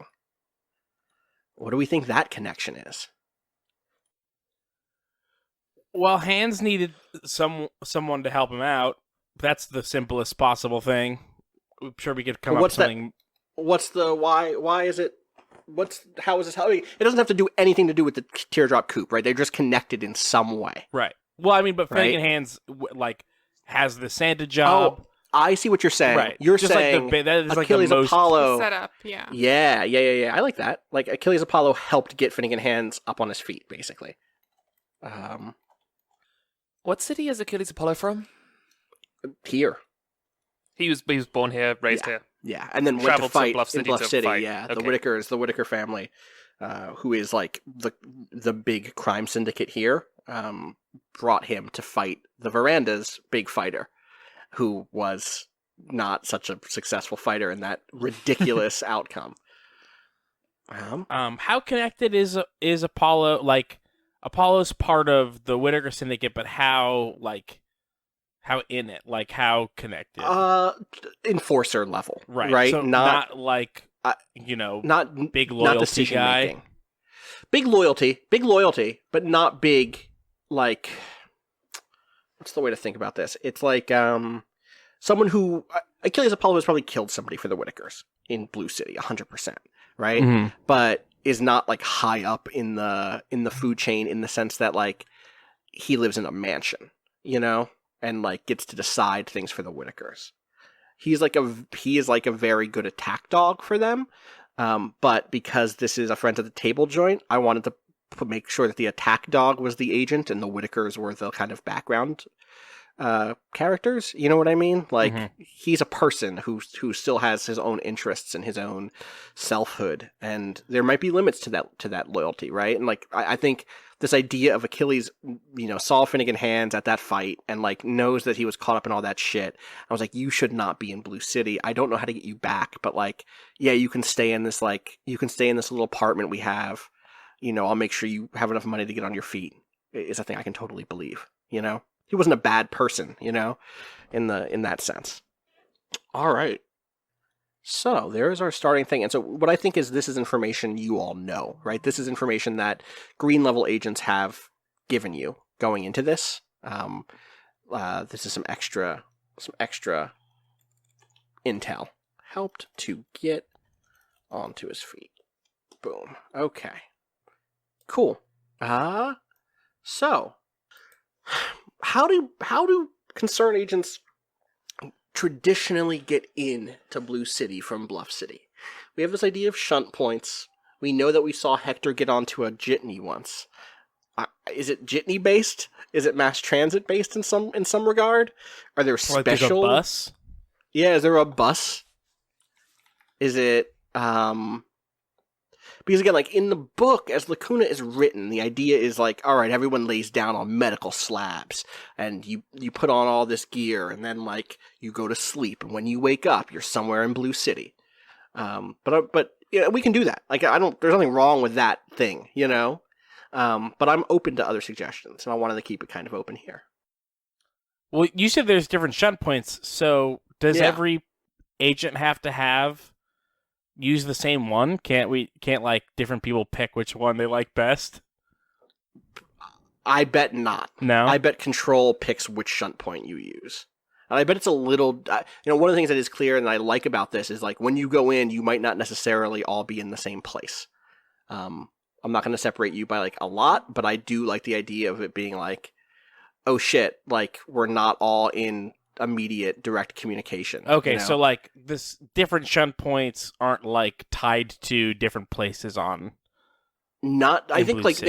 maybe they are in like very vague, There's a not radius. vague, They but each have like there's a a radius. That's exactly. I think each one is maybe tied to a district, right? So what we should go over those districts really quick. There are 6 districts that I've outlined inside of Blue City. They are the Diner, which is not a district, it's a location. The Diner is a recurring restaurant location with entrances and facades across the city. There is even a rumor that there is always at least one diner in the country, which is the kind of outside, I obviously meant the county here. Chrome, neon, vinyl. It's one place. You go into it, and you go to the diner, and the diner is the diner, and it's all the same place. Like you and someone else can go into 2 different places and wind up in the same one. There is the boardwalk, amusement piers, pizzerias, movie houses, gambling halls, tourist shops built from converted residential homes, an endless walkway of dead wood, midnight curfew. There is the Taffy District, which is an industrial district named for sweet-smelling air that's due to the large-scale candy factories there. It focuses on exports. To where? Exports. There is Counting House, which is the name of the financial district deep in the heart of the city. Tall office buildings wrap around city blocks arranged in concentric circles. At the center, a rotunda hiding a statue. There's Standard Town, which is the city's nightlife district, which offers drinking, dancing, and your favorite jazz tunes. And that's just in the clubs you know about. And there's the thicket, the suburban sprawl of the city expanding forever into wetland country at its periphery. Some water remains, a pond here, a creek there, but more and more all you see is houses, all the same. So those are the kind of districts here. And so yeah, maybe pick one of those as like your entry point. And then let's think about what the shunt would be to get you there. Well, it can't be the boardwalk because the conservator would never pick that because sometimes you're not allowed to be there. Right, yeah, that's just dangerous, right? You could wind up at midnight and be like, oh, fuck. Yeah. Though, if you don't want to be spotted, going to a place that has a curfew is probably a good call. Sure. Right? Yeah. So maybe sometimes you still pick it. Does anyone have a strong feeling for where we start?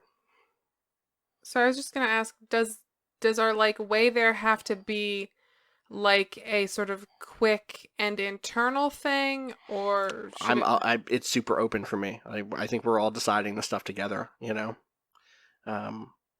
When you say internal, what do you mean by internal?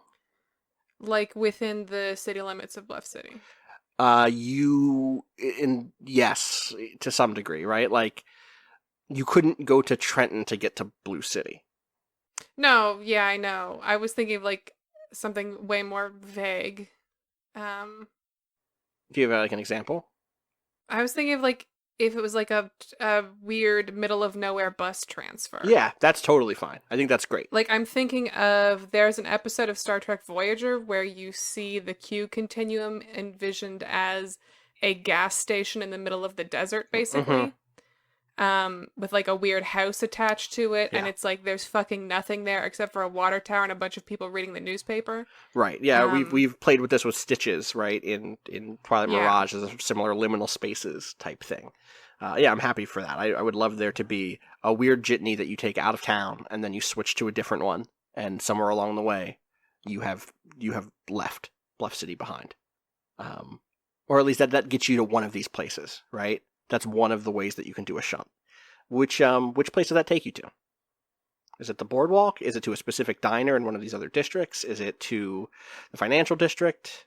Is it the nightlife district? The nightlife district is also just a residential zone, right? It's just like you don't have a lot of space to write when you do these. Also, really quick shout-outs to Laminated Moth, who is one of Waypoint's mods, who put together this dossier format template that I used, because they are working on a game that is like a X-Files style Blades in the Dark hack that hacked in parts of the Tech Noir system, the parts of the Tech Noir whatever this thing is called system, the table system basically. Doesn't actually include the tables, but does include like contacts and other stuff like that. And I talked to them about this hack, and they provided some input, and then let me use this nice template. So anyway, which of these locations do you want to come in on? I have an idea, unless you're tied to something, Janine. No. There's the last short in the new Coen Brothers thing is set in a carriage, and it's not a single take, but it's a single journey in the carriage, and you see the landscape change from sort of like the plains in the sun in the evening to just like these weird nighttime marshes, just as a conversation takes place with no establishing shots or anything. And I love the idea that the landscape that we are driving through in the jitney, or in the bus, maybe we've changed to a bus, on one side of it, it just starts becoming water. And you're not sure when exactly. It's not necessarily like it gets more and more waterlogged, or it becomes swampy or whatever. It's just like you'll be looking out at fields and hills, and then you'll be like, wait, hang on a second, I think that's the ocean. And then you feel the texture of the road surface under the wheels change, and you're driving on the wooden slats of a boardwalk. And when we show up just like pulling up next to a pizzeria or like a movie theater or something. And it's like we've driven in a direction that in no conceivable way would ever bring us to the ocean and the boardwalk, but we've like ended up there. Right. You've effectively driven west and yet somehow have ended up back at the boardwalk. Though actually, again, we've established the western. So maybe you've driven like a direction that would not even if you went across the entire nation, you would not have returned. And also, it's like a fairly short. It's not like a short journey, but it's like 3 hours or something. Right. Right. And you should I've be in the driven mountains, across the US, the Appalachians, and it takes a long time. Right. I think also like an image that I keep thinking of is the train station in Spirited Away. Yes. It's like a station out in the middle of like a weird low lake. Yeah. Except here it's the ocean and a boardwalk. So I think that they let people off at the boardwalk in pairs. This is one of the rules of the bus. And they let you one person off at a pizzeria, and then they drive for another mile down the boardwalk, and let two people off at the pizzeria. They drive two miles down the road, and let two more people off at a different pizzeria. What are our opening pairings of agents? Who gets assigned together? We could roll for it, right? Or Herd could just choose. Yes. Herd should choose. Herd, you are senior agent here. That's true. I'm in charge. You are in charge. He's in charge and his card's fucking weird. And I'll note this partially. One of the ways. So, in fact, I should add a static chart or a static meter to the screen. I'm just gonna do that by having another one of these and then flipping it sideways and then writing static on it. Disobeying, there are ways to gain static, and I'll go over static really quick. That way you know what it is. Static represents the level of distrust and unreliability that separates control from agents in the field. A low static mission is one where things run smoothly and egos don't come into conflict. High static missions are fraught with misinformation, incompetence, and outright betrayal. Agents do not have individual static scores. Instead, static is earned by the team as a whole. Teams begin each mission with 0 static. Static increases by 1 point when an agent fails their first roll when attempting an action. So if you fail consecutive rolls, you're not going to continue to... Like, if you fail and you're like, I'm going to do it again, and I'm going to do it again, I'm going to do it again, you keep failing, only that first time raises static. An agent uses a technique, except for seniority, which is used to reduce static. An agent is insubordinate to the lead agent or fails to perform an order. In this case, Agent Herd is the lead agent. And then you get 2 or more points of static when you come into conflict with each other, plus 2 static when an agent versus agent roll is made, plus 1 additional static whenever another agent joins the conflict. And then whenever you encounter 1 or more of the crabmen. It says Spider-Men here, but we're using crabmen. Every time static increases, a static-related event is triggered. There's a whole bunch of these, and they range from contact with a personality, like someone will just show up, to minor or surreal events are triggered, to control's attitude towards the agent shifts, to a personality becomes a reoccurring character for future missions, and then it goes up through medium and high static as static continues to increase from 1 to the 20s, where things end up becoming more and more surreal. Control starts to relay faulty information to agents. You contact a hostile personality. Control deliberately misinterprets requests from the agents, etc. And so, yeah, I'd say let's start at static 0. I've also decided, Keith, I'm not going to give you all that extra shit. Let's just keep it simple because I don't want to have to track your private static. That feels like a lot of extra work. So right now, static is at 0. Boop. And I'll say the thing that everyone here knows is like, all right, when we first get in, you start to figure out where shit is and like figure out what your goals are.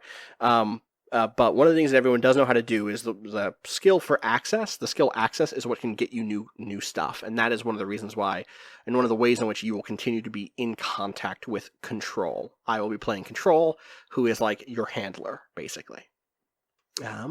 So lead agent Herd. What are these opening pairings? Seals, you're with me. We go second. Ryder and Page, you go first. All right, so Ryder and Page, a.k.a. Florence Slowly is Agent Page, and Chris Andrews is Agent Ryder. You've immediately put together the two people who know Hector Who and just set them out. Let's talk about you two. You get off, and you're in front of a pizzeria. It just says pizzeria. All of the names here are just the things they are. Piano store. Maybe. Yeah, Sorry, exactly. That's one that I know. That's from close by me, where I used to live. Yeah. Oh, is that a real one? Yeah, that you know? It's a real one. It just says Great. piano store. Totally. What time of the day is it? Is it middle of the night? Is it afternoon? What's going on here? Let's say it's. Go ahead. Nope. I was gonna say it's like early morning. Ooh, okay.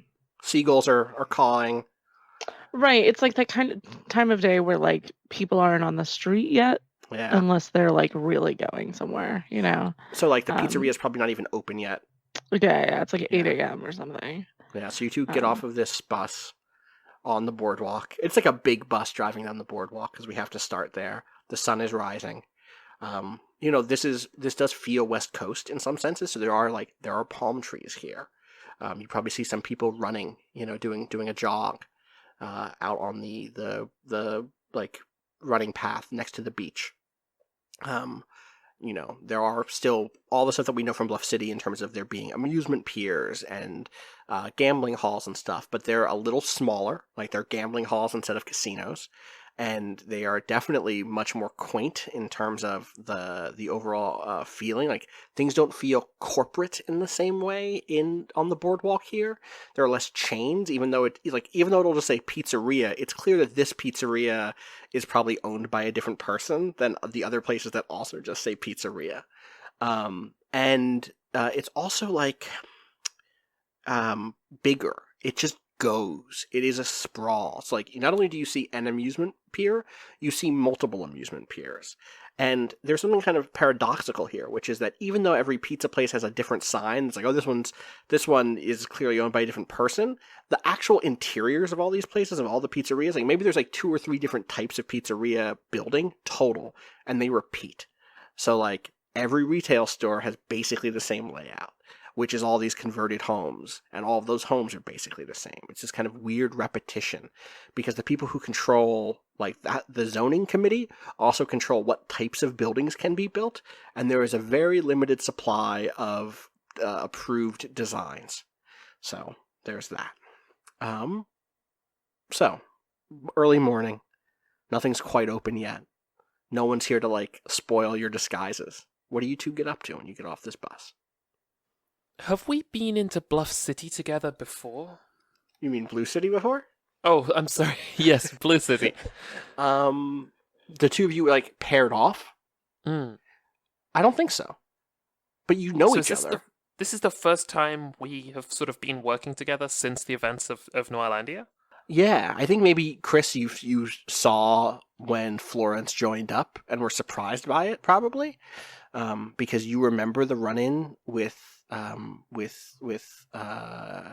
Agent Ward, who was the woman who crashed into your car and broke your coffee pot and fucked up like your day real bad and like knocked Florence into a really weird state. And then later you saw Florence walking around and even like talking to Agent Ward. And this is the first time I think you've ever really been on the field together, out in the field together. Well, it's good to see you again. Yeah. Yeah. I don't know. Do we feel prepared? Are we ready to go? Yeah, of course. I was thinking we should check out see if there's like a rental store we can find out about this guy's movies. Oh, to be like, what's his deal? Yeah, we should start there, right? Sure. I mean, I think I saw some of his films. It was more my kids' thing than me. I was never much of a Blake Blossom fan. What does he do? You have to go look into it. No, but like he was in Bluff City, right? He like was. we He know was like his movies. You know his movies that he starred in Bluff City. Here, he's become a director. Oh, damn. Okay. Yeah. Yeah. Well, okay. I mean, do you see anywhere that's like? Would you This put is a rental store on a boardwalk? This is a roll. This is definitely a roll. Okay. We've made it. This is a... Find a rental store. Well, so it probably won't be a rental store, right? It's the 1950s. Right. The idea of like home rental is not a thing yet, but there are other places that you could figure out where to see his movies, right? But I think that's probably an access role, right? Or what's the one for like access is the one that includes like navigation and stuff, right? Let me find the write-up. This fucking book. Complications, resolution, target heart rate. Right? Am I too high or too low? Here we go. Yeah. Access defines the agent's ability to requisition material and information from control, so this is not that. It represents personal charisma, resourcefulness, and pull within the company. It also describes the agent's familiarity with the map and affects the agent's ability to enter and leave Blue City. So yeah, I think this is access, because it's instinct is perception, reaction, intuition, observation, hunches, deduction, etc. But like this is like knowing how to get around Blue City. So I'm going to say it's an access roll. Okay, so so that that's is 3d6 okay. to start. You don't have a talent for it, right? Your talent is intuition, not access. So yeah, it's 3d6, and your target is 11. That is a 10. So immediately increase your heart rate to 83. Okay. And now you have a choice. So players of the game use 6-sided die to decide a success or failure using their attributes. You roll a number of dice equal to the attribute being used, hoping to roll at least an 11. That number is added to your heart rate. Failure causes you to fail the attempted action. If you wish to push the roll, you can make another roll of hoping to get an 11. The drawback is that each one adds further to your heart rate. The talents add a bonus dice after you've rolled your normal one. So in this case, it doesn't come up. Like intuition hasn't helped you here. But if it did, let's say you did have navigation as your talent, you could then at this point say, and I want to roll one more die, right? That way you wouldn't have to roll 3 more die. That's the benefit of having a talent. Talents and equipment increase the probability of rolling a success with only the amount of dice you have. So now you failed this roll, and you can, if you want to, re-roll it and continue to push your heart rate. That is up to you. And I can tell you what happens if you fail, or I can tell you what happens if you don't fail here. Or if you push it, How far after Norlandia is this? Far enough that you've become like an agent. So like I think a year is probably right. Okay. You've spent you spent a year in this agency. So maybe even more than that, right? Like between training and then doing this stuff. Okay, so this isn't like one of my first jobs or whatever. You've been here a couple of times. Okay. You're not a Deep Blue senior agent, but like, yeah, you could have been here. You've been here enough times to have leveled up once, right? Okay, yeah. In that case, I think I'm just going to take the fail. Okay. Instead So of I pushing think, my... yeah, no worries. You, the thing that you end up looking for, and I can tell you exactly what happens, which is, and should still give you some information.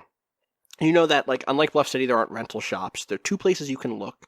There's more than 2, right? But libraries are a place where you can find film reels. Schools, obviously, especially colleges, the university would have some sort of film department. But also active theaters. This is a period of time where films come in and out of rotation pretty regularly. And so, like, if Blake Blossom made The Western, right? The Western would be in theaters this week, and then in 6 or 7 weeks, maybe it comes back into rotation. And so a lot of times theaters will just hold on to those reels. They'll own those reels and rotate them, basically.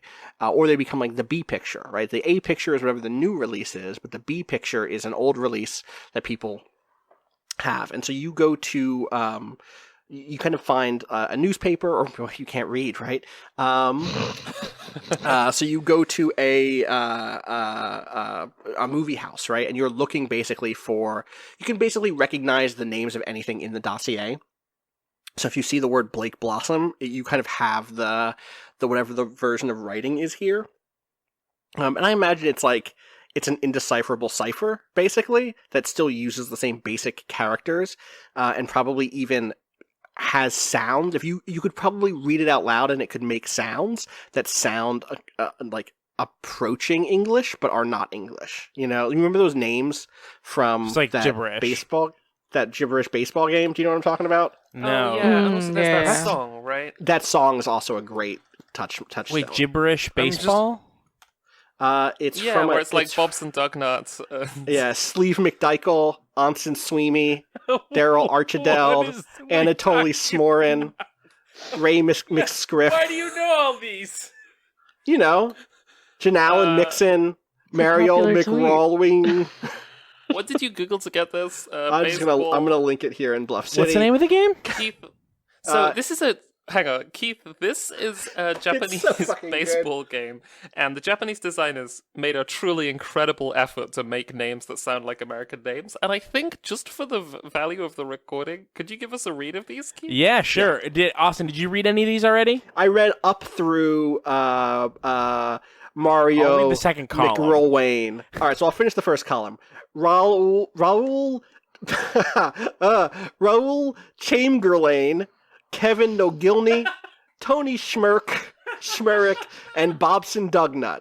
You go ahead and take over the second column. Willie Dustis, Jeremy Gride, Scott Dowerk, Sean Furcott, Dean Wesry, Mike Truck, Dwight Rortigal, No, not Dwight. Dwigged.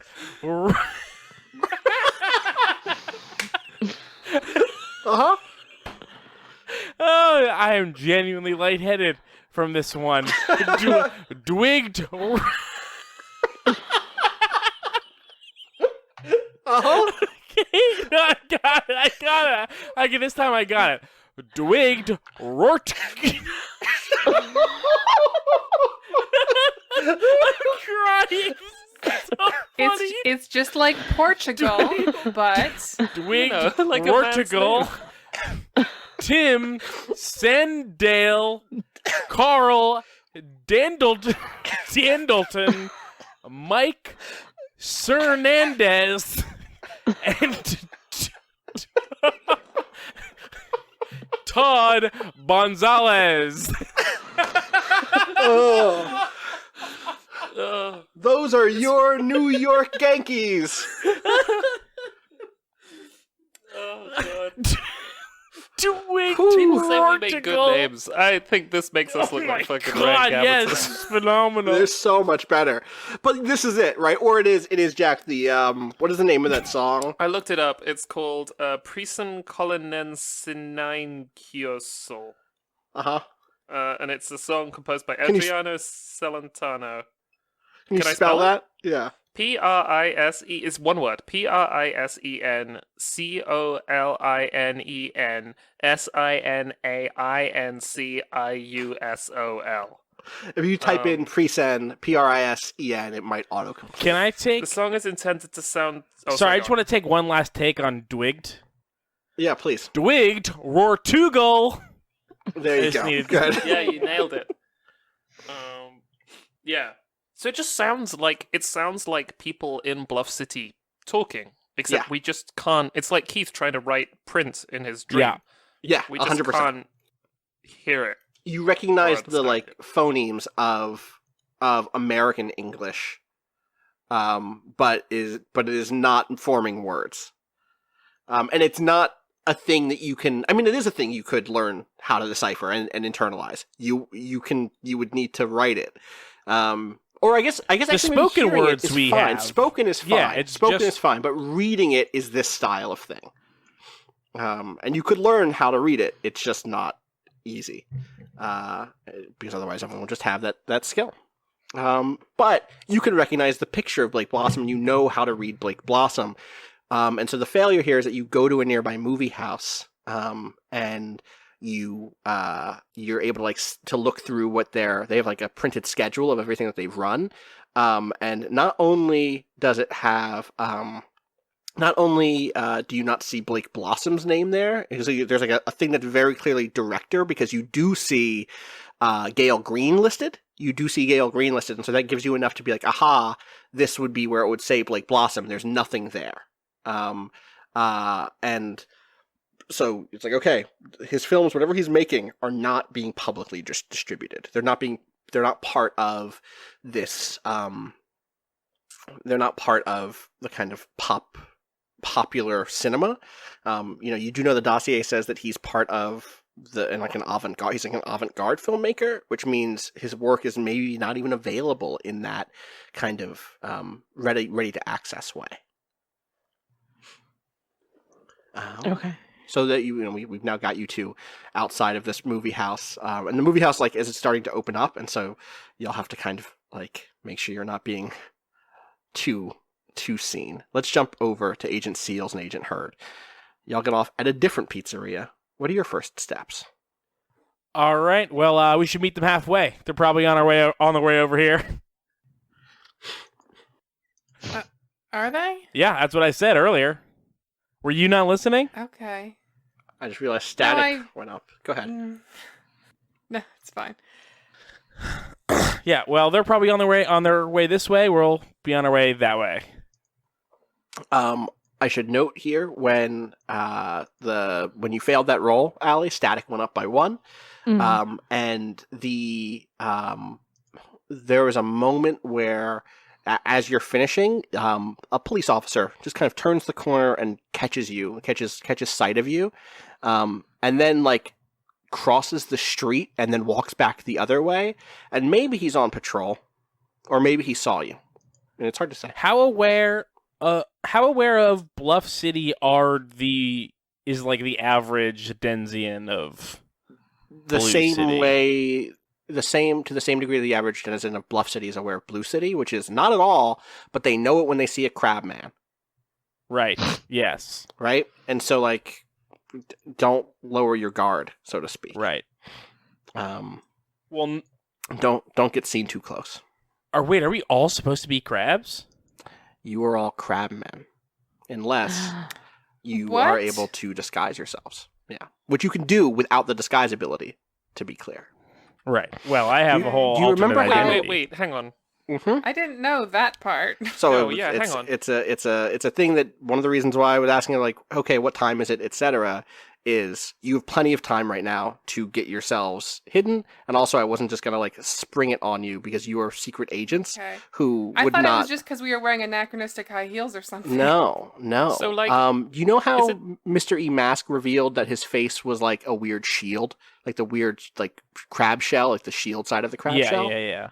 That is what Blue City agents look like when they are seen in Bluff City. What Bluff City agents look like when they're seen in Blue City is the bottom side of the crab, is the legs. And the Oh, eyes so and the we mouth. are crab men. You are crab men. So is it just a case that, you know how in the world that we inhabit, the north pole of a magnet is attracted to the south pole? Mm-hmm. Is it in this world, strangers in the other one look like a kind of crab? It's not strangers. It's specifically agents from the concern. Right. So everyone So else looks Finnegan like Hands does not look regular- like this. yeah, totally. people-faced people. Totally. But Absolutely. because we are in the different plane. And I'm curious, what is your uniform like? And I want to be clear, this is not a thing. Most people would see this at a distance and be like, okay, yeah, that was weird beard on that person, or oh, they have a weird hairstyle. It's the crab moment is a very specific one. It's a very oh my god, I think I saw a crab person in this dark alleyway. From a distance, it just doesn't. It's blurry. It's weird. Blue City is weird already. But I am curious what your uniforms are, because we know that the Coast Guard is what the Blue City based agents look like in Bluff City. What do the Bluff City agents wear here? Oh, do we? Oh, we I'm have asking. to. We This is have like a to have world-building uniform. That makes sense. yeah, Yeah. The uniforms are you're secret agents. You got some uniforms. Is it just FBI Pizza agent delivery. stuff? No, is it I pizza delivery? think- Or you're all I'm making a pitch for we are dressed sort of like someone that might work in the Taffy district. We're sort of not as formal as a special agent, sort of maybe a gray.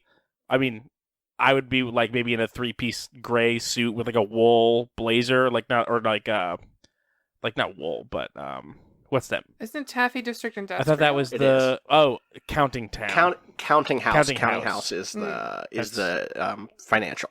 Yeah. So yeah, I'm like a Boring business person. Business suit. Suits and dresses Yeah. and Not business, Yeah. not business casual. right.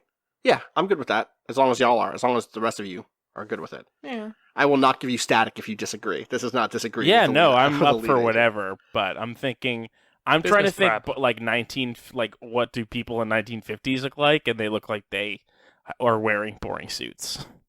They look like business or business. Right. Yeah. Perfect. Cool. So that is so you two, you just start heading in their general direction to meet up. Yep. We're meeting halfway. That's what we decided on. Did you decide on that? Yep. Did you decide to do they know that part? I'm deciding that they ignored me talking about that we you should can't meet do up. that. No? That you cannot do. Okay. No, you cannot decide that. There are limits. You can say that you Deciding told that your them. character knows how to tap dance. Right. You can say that you've decided that you told them that, and then we can ask them if they have decided to do this other thing. Yeah, sure. Instead. I did. That's up to them. But we can't do. I'm at least saying that I told them. Okay. So what I want to make sure is clear then is then they get the decision that is either, narratively speaking, do you have enough time to go meet up with them halfway? Or did you decide to disregard that and start doing the investigation yourself? Because if you want to be able to have met up with them halfway, you can also still do that. Because that was not part of your choice before. No, I thrust that upon them. Maybe I'm lying. Maybe I just didn't. Or maybe I thought that I said something and didn't, or just assumed that we were going to meet up halfway. Because that makes a lot of sense. If you assumed, that's fine, because then that's on you. Yeah, sure. Let's say that. Let's say that I'm saying that I said, but I'm actually just having assumed. All right, so you get halfway, and there's like an ice cream parlor, which is also not open yet, and a grocery, like a corner store grocery that's here. And that is open, and there are there are pears for sale, out front. Just rows Pears and of rows what? and rows of pears. Pears. Okay, pears are pears. Pairs of pears, yeah. You have to. They're two for $1. Pears, which I don't know if that's expensive or not. I That's don't know. a terrible 1950s price. I don't know what the economy is shit. like right then. Maybe it's That's hard to import awful. pears. Okay, Yeah. Janine. That's like extremely Well, expensive for pears, right? it's We Janine? terrible. focus mainly on exports anyway. That's not even a good price for today. Never mind back when you could get That a is pair true, of yeah. shoes for $5. I got to tell you, the economy in a world where the only thing that exists is your own city is not great. Yeah. Also, it's weird because it's all they have. You would think that they'd be priced to move, but no. Or maybe it's 2 for a penny, and you just don't know because you can't read. So you can see the one, and it's like, wait, is that a cent or $1? Maybe it's just 2 Or for is it a 1, barter like it's system and it's 50% off. actually- It's buy one, get one. Could be buy one, get one. You're waiting for them. They're not really coming yet. Other crew, if you want to show up, you can totally show up here. But actually, I think as they're waiting, this has to be, this is a thing on Agent Hurd's side. Someone approaches you, or someone who recognizes you, Hurd, approaches you. Who is it? Not one of your contacts, just like a random person. Who is it? Random person? Are you asking me to make up a guy? Just make up how do you know them? Who do you know in the Boardwalk District? Let's see. It's like someone on their way to their job. Souvenir vendor. Okay. They Souvenir vendor Mike Truck shows up. And is like TRUK for everyone out there. TRUK, and has not spotted Florence Slowly's Agent Page yet. Maybe Agent Page, you're like looking at a newspaper or whatever. But Wait, wouldn't it be Janine's character? oh, Seals? sorry, I was pairing them off by left and right on the screen. Yes, Seals. Sorry, Seals. You are not being seen yet. Though actually, maybe that's going to be part of this thing. Actually, is like, hey, can you keep yourself chill? Robber, I haven't seen you around here in a little while. Hey, truck. How's it going? Oh, it's good. Just taking a rest. You're resting out here by the ice cream shop, waiting for it to open, I guess. Mm-hmm. Yeah. Morning What's walk. your favorite? White. I like a nice. Yeah, me too. Yeah, white swirl. I like a white swirl. Try the brown swirl once. It was too much for me. Who's your friend? Here you go, friend. Excuse me? I'm looking at this is my friend. Here you go. What are you doing? I can't see you, Keith. We don't have cameras on. Sorry, jerking my head towards Seals. Seals, what are you doing? What does "here you go" mean? I I have no idea. I'm presenting my friend. Is that how you've Okay. Well, I don't know if you have a name that you're going by, or if I should call you Seals, or if you want to be Maggie. So here you go. You tell me, robber. I don't have a You don't have a cover. You don't have a cover. That's why I'm lost here. or a face. or like a face. Yeah. This. See, it feels to me like you did the opposite of a Anyway, good thing Truck. in this situation by drawing attention to me. But Anyway, okay. Truck. So how have you been? Seals?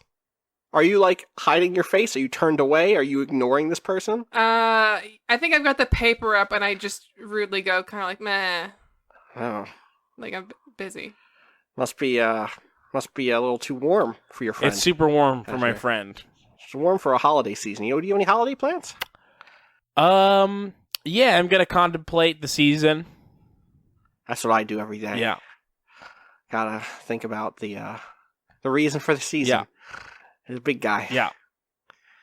All right. Well, God, he's it's, big. he's the biggest guy. It's been good seeing you. I'm gonna go with the shop open up. Yeah. You need anything? You let me know. Okay? Absolutely, Truck. See ya. All right. Seals, you played that smooth. Janine in the chat says the big guy, Santa. Yeah, as Mike Truck is leaving, at this point, agents Ryder and Page can show up and you can reconvene. Well, it didn't go well. Meeting us halfway? What? Didn't go well? We were looking for movies. Because the guy makes movies. Oh, I thought we were all going to meet up halfway. That's fine. We thought we'd get a bit of a head start, Yeah. but they're not showing any of his stuff in the cinemas around here. We can check their storage later, maybe, but that's gonna be like a couple hours from now. Have you considered library? I guess we haven't. Well, as in the films would be stored in the library? Yeah, library has movies sometimes. Sometimes some of the weirder stuff. do we think he's that popular? There's a lot of Yeah, unpopular stuff in the library. In all Let me libraries. check the notes. It says he's an avant-garde filmmaker. That sounds like some library. I think business Florence is to just me. holding the thing that I have that is The just dossier. carried the case file into Blue City. Great. What do you think libraries are? This is, they store the stuff. No, I just feel like we should go where cool people hang out. Yeah, the Yeah, library. like underground cinemas or Or maybe we a could approach. cool bar. You think it Oh, maybe yeah, he's at to a be like- bar?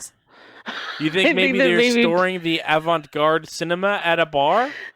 No, I just think the people who like his movies wear cool clothes and go to And cool go to a parties bar. and Like a coffee house? yeah, like a coffee house, Okay. Mhm. A coffee bar is what you meant. So we should find some beatniks. But we shouldn't all go, right? Just four No, I crab-faced think we should agents all go. rolling into a coffee shop and it's just hello. We should all go. We can. That's the lead agent says we should all go. We should all go. You can disagree. So- Just get a point of static. Yes, sir. With Can we respect. get scarves and elegant veils first? Yeah, any style of veil or scarf you want, elegant or no. Oh, you know who sells that stuff? Is Mike Truck in the souvenir shop. Yeah. Do you want to make a roll Not for sorry, disguises? not elegant veils. Oh, yeah, that's fair. They're not elegant. Funeral veils. veils I'm not going to wear a funeral and veil. casual veils. You also are trained enough to know how to get a disguise going. You just have to tell me how you're doing it. Do you know what I mean? Yeah. You can make weird masks and shit from stuff you can buy places. It's just a matter of getting that stuff. The good news is one of you has an identity already, which allows you to do that. Mm-hmm. And I bet Mike Truck is used to me buying. All sorts. Yeah. That's probably why you're friends, yeah, right? I'm always there buying neck Um, warmers. Can everyone add 5 points of commendation to their thing? By the way, I just realized we did not do that, and I've decided to go up to 5 from where it was before because, just in case we need them for pacing. Where should we write that? Just anywhere on your sheet, basically. Okay. There's not much room there, but, While we're pausing, I didn't say what my second technique was you did before. not do that. And I have Apologies. collar, which Ooh. lets me communicate with y'all when we're separated Awesome. or with control. So That's really good. So what do you have? What's the device look like that lets you do that? oh my god. I think that it's like an Apple Watch, but if it was like a McDonald's toy. Yeah. Mm-hmm. Great. It's like the Dick Tracy watch. Right, yeah, exactly. I have this really specific image of like it's switching between screens when you they're like plastic screens that's inside of it. It's like a scroll that's inside of it essentially that's that you so have to good. twist it to go to the communicate or to go down Right.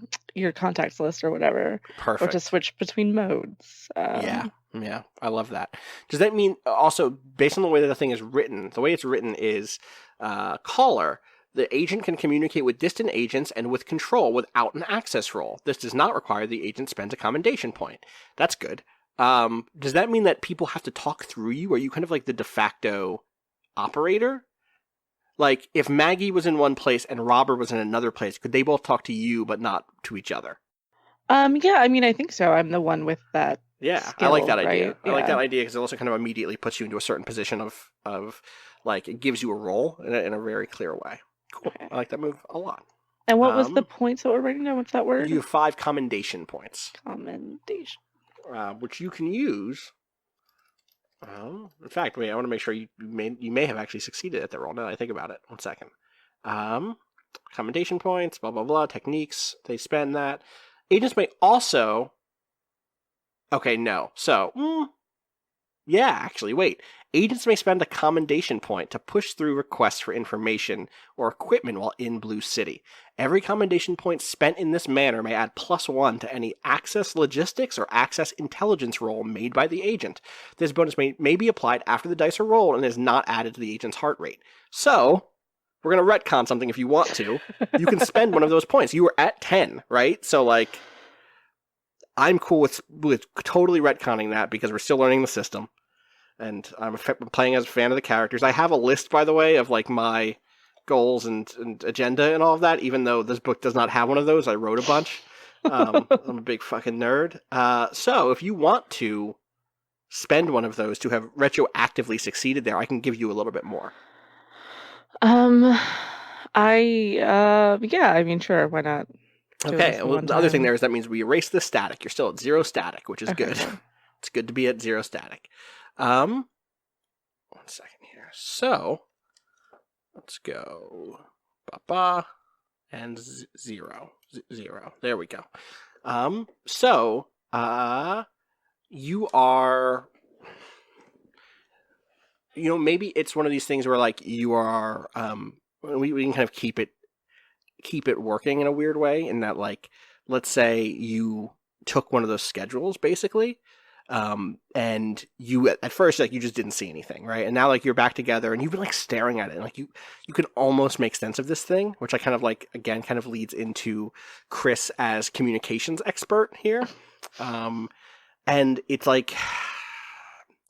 you can't see exactly what the you can't read it exactly, but you notice that Blake Blossom's name also appears in an advertisement on there's ad space inside of the schedule book, right?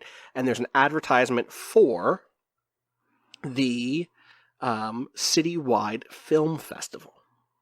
And on the advertisement, you see that it says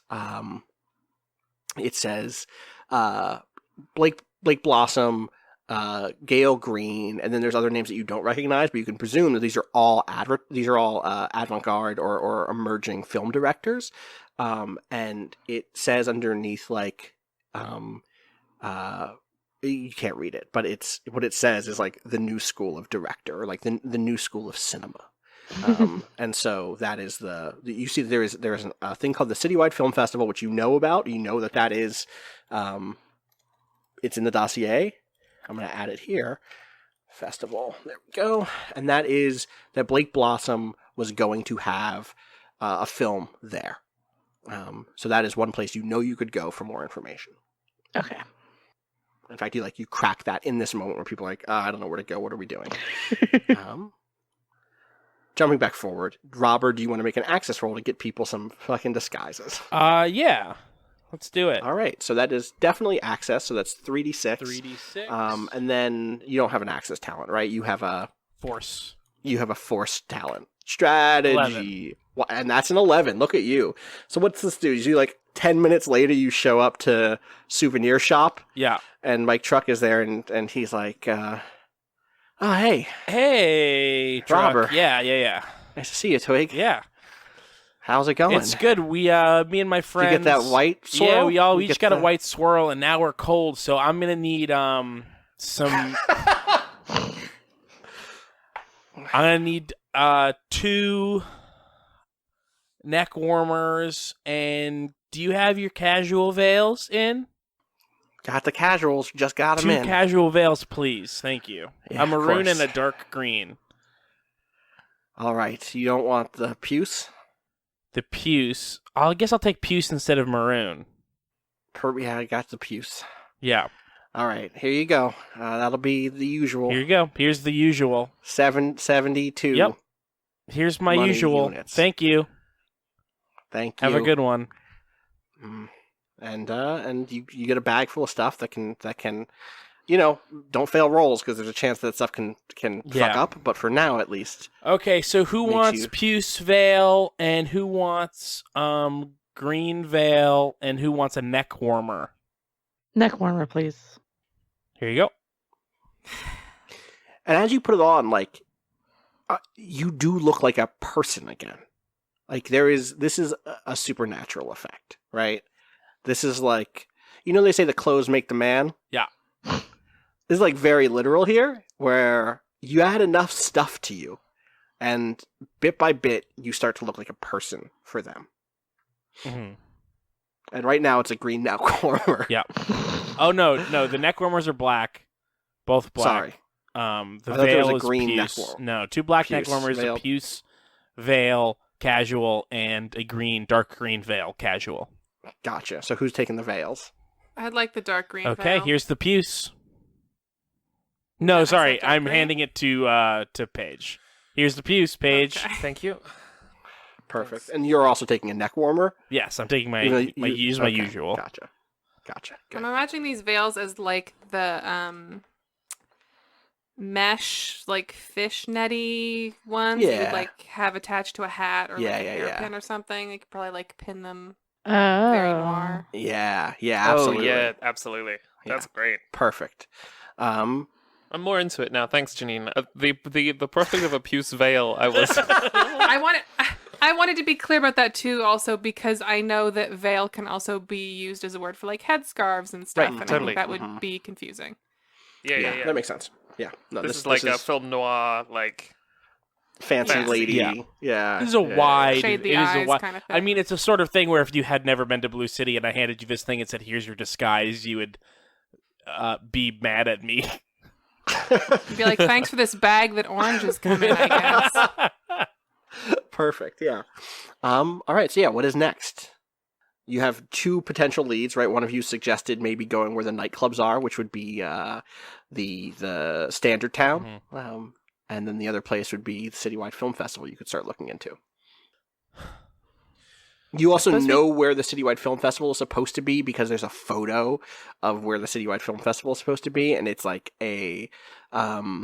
where is it? It would be at it's an outdoor film festival, so it's at It might be on the inskirts of the suburbs, the thicket, the border. yeah, of the it's definitely thicket. it's on the border of the thicket and the kind of more downtown financial district, the counting house.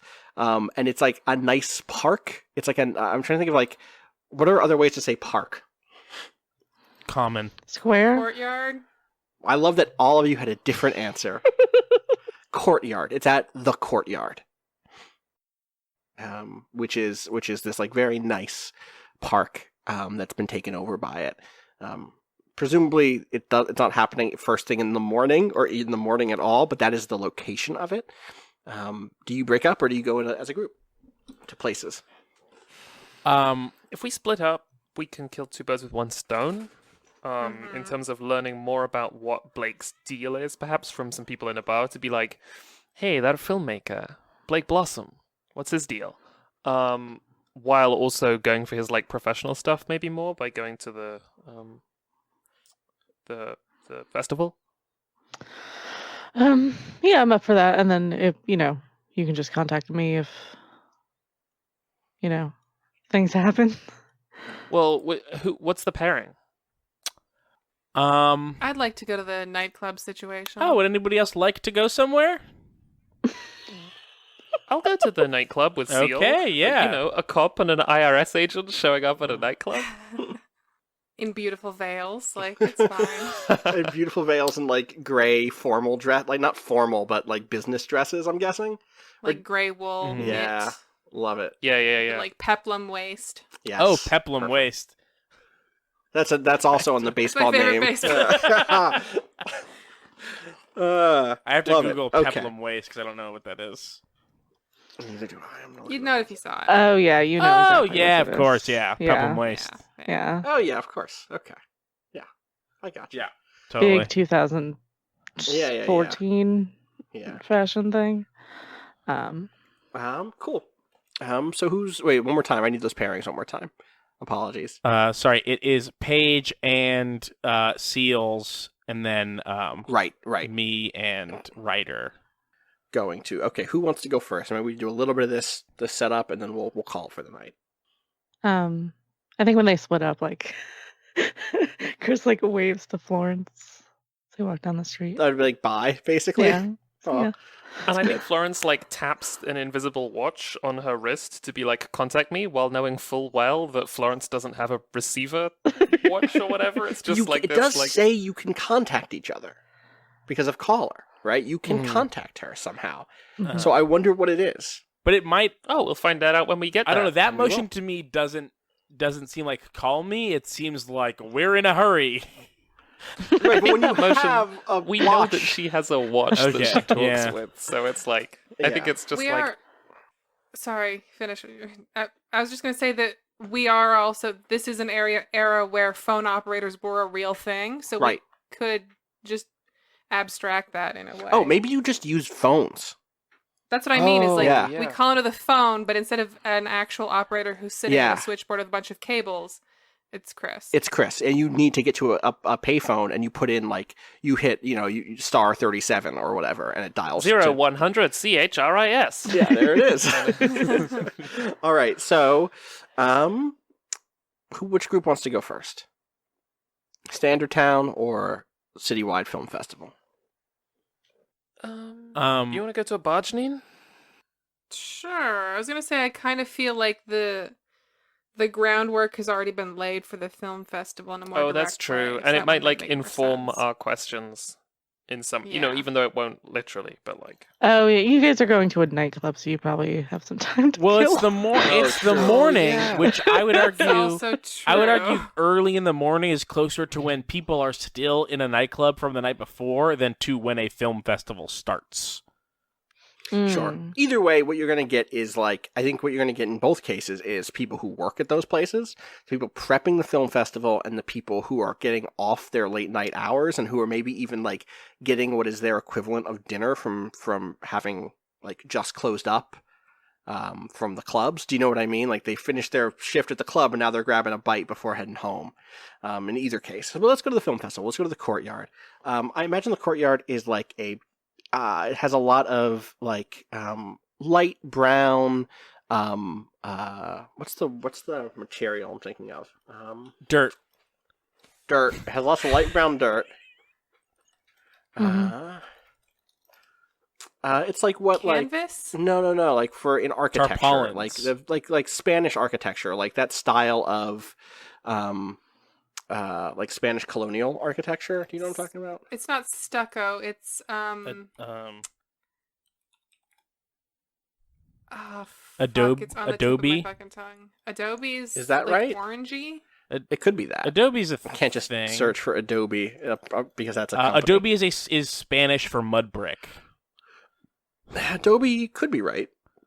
No, because Adobe looks a little more muddy, a little more red than what I'm talking about. It is this much more light. Oh, see, a lot of the Adobe that I have seen has been more like a beige color. Or maybe it is. No, I think it might be stucco. Here we go. Stucco is beige.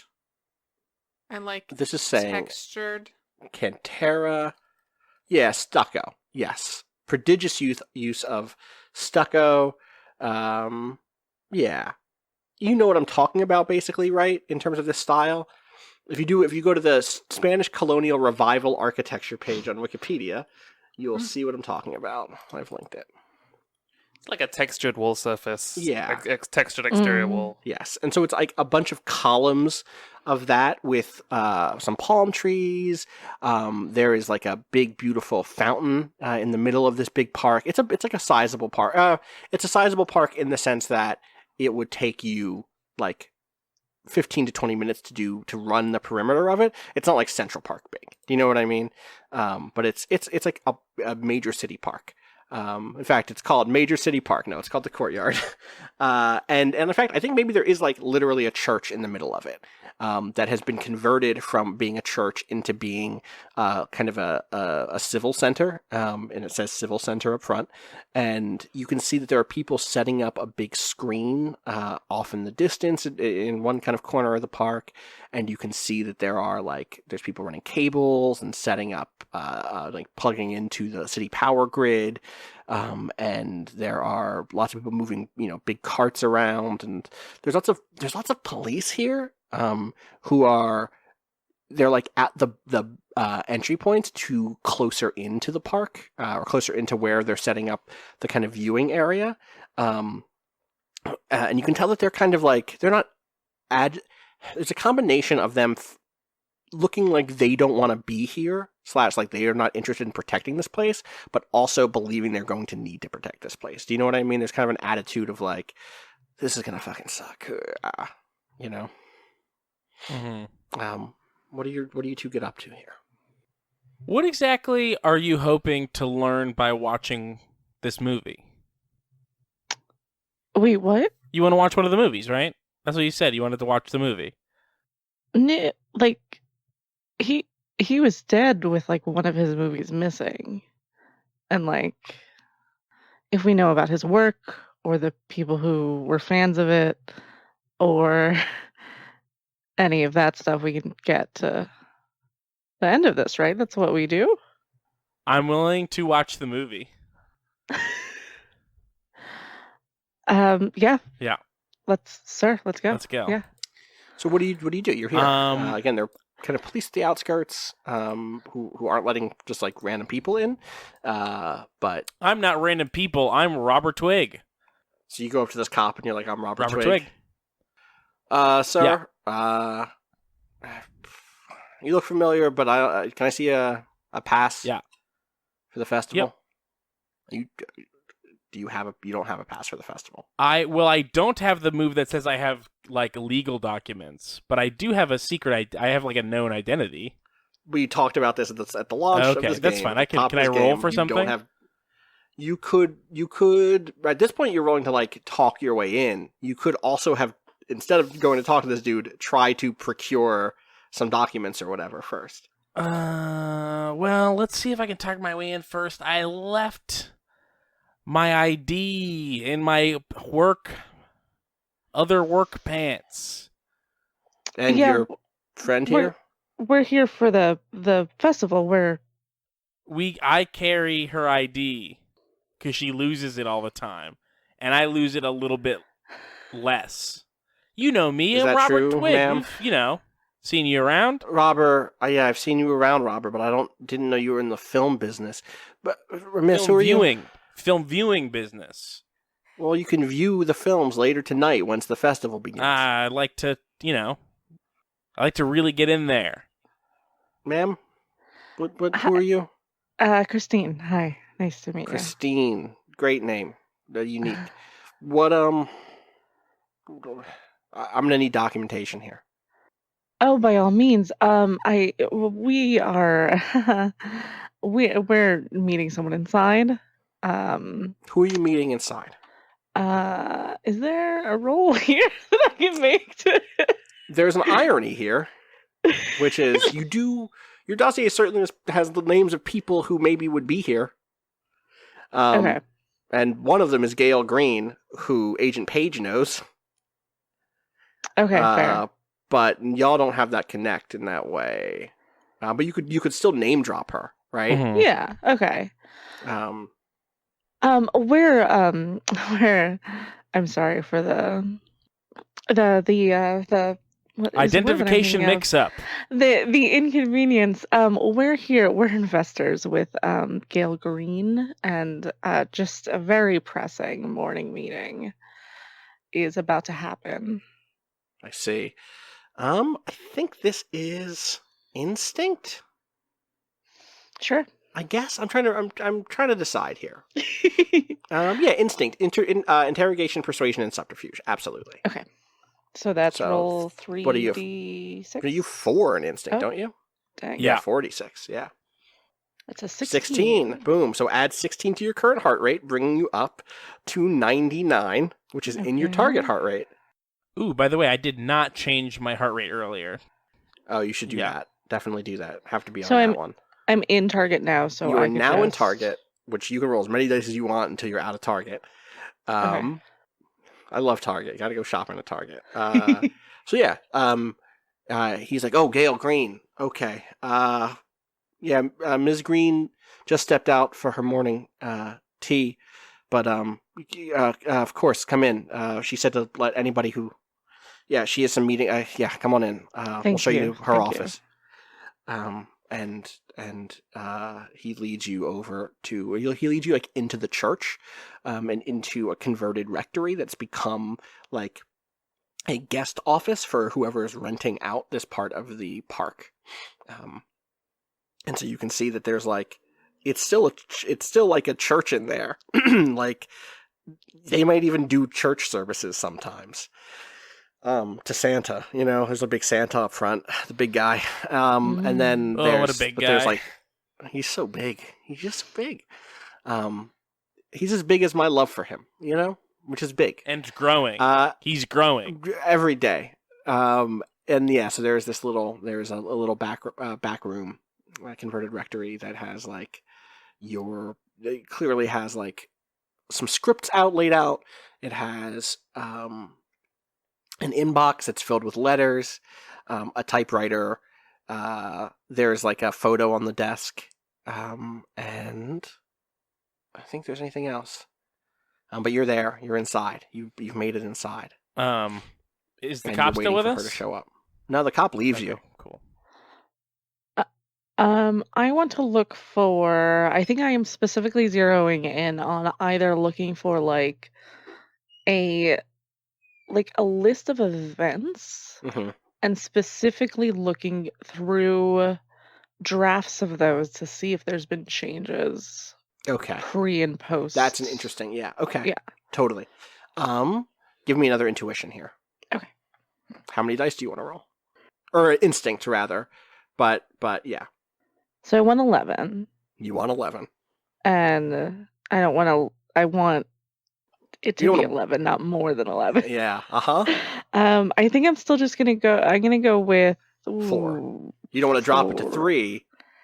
Rolling 4 Mm. dice will get you, like, if you roll them a billion times, you'll average out to, like, 10-ish. So that's 4 or 5 is probably your best bet. Like a Okay, dice yeah. average. Yeah, right? Dice average. Dice probability calendar. Not a calendar. We don't need that. That's not what I wanted. I want to do that, and then how does this work? Can I link this and it shows you? Oh, that's cool as shit. Here, look. Oh. I've linked you. I think this will work. This shows you what the averages are on Yeah. Oh wow. 46. Sure. So yeah, that's all mostly in there, right? Yeah, that's all where. So the average 84% is of the time, it is at least 11, or at least 11. Yeah, I think. I have 40. I have 44 heart rate to play with, and I Yes. have 80 before I get in Into a trouble. dangerous place. Yeah, I'm with you. Give me that 46. yeah. 12. Okay, Look at wow, that. and perfect. That's that See, shit there right you there. go. That's Perfect. exactly what I Yeah. wanted. All right. You could have done a little nice work. better. God. So here's a fun thing. This is effectively using Gale Green as a lead. So Gale Green is currently on the map, but she's not connected to the crime or to the mystery, right? And if you look at the bottom of the dossier, there's like individual people have leads, right? And it's like 2 lists of 6 things that they're connected to, right? One is if they're connected already, and one is if they're not connected already. Give me a 1d6 for her list of unconnected leads. Sure. Also, what is the? I know there's a special rule where if you roll a thing and one of them is 6, That's true. That is 100% true. and I The got that last commendation. time. Oh, and I just think that wanna was make for. sure. I think it's for when you were inside of your heart rate is when you get the commendation point based on Inside of the if you target get heart 6. rate. Right, but you were not already I inside. have the heart entered rate, it. okay, Yeah. gotcha. Okay. right? And I have to add 12 to my current right do. now, right? Okay, 111. Okay, and then I'm rolling this. Sorry. No, you're good. So a 5. You got a 5. She's unconnected. Ooh, interesting. So she has a list of things she could be connected to. On her list of things she can be connected to, what you just rolled was the teardrop coupe. So That's my friend's car. that's Achilles'. Well, it's the car he fucking stole, certainly. I think you just find the keys and a note from Achilles. And because everything is weird, when it's something written by someone you know, especially from someone who's like been to both places, I think you can just read those notes, right? Like having them as a connection means you can like get letters from them. It means you can always communicate with them. This is 2 people who are on this list, right? So Sorry, real quick. The way that this works, you roll a 5, and it means that Gale Green is connected to the teardrop coupe, but not connected to the blossom tape. Well, so it doesn't necessarily mean she's not connected to the blossom tape. The way connected and unconnected works is that there are kind of 2 states. I was like kind of trying to like zip past this because Oh, we can zip. I don't mind zipping.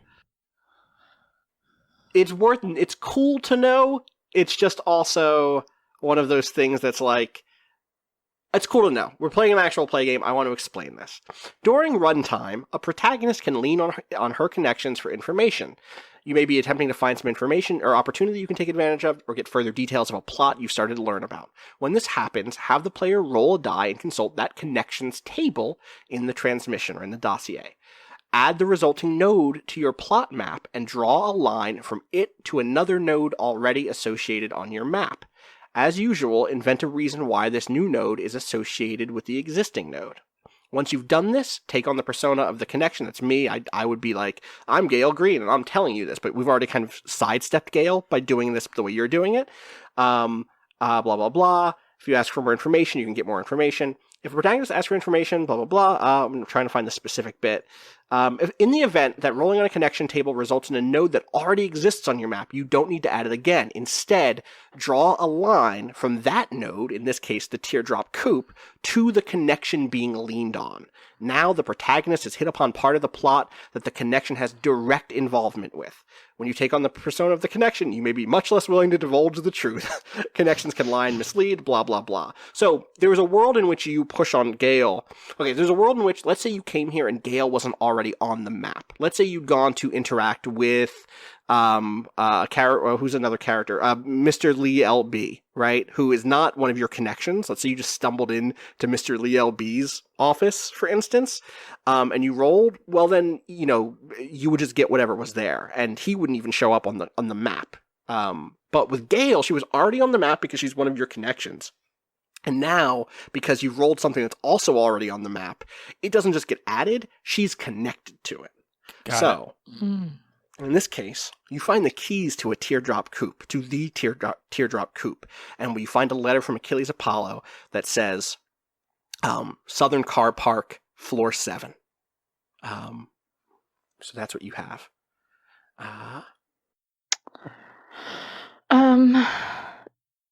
I think that I just like immediately pocket these things. Oh yeah, of course. Do you tell this to Herd? Oh yeah. Just like, sir, come check this out. Huh. Yeah.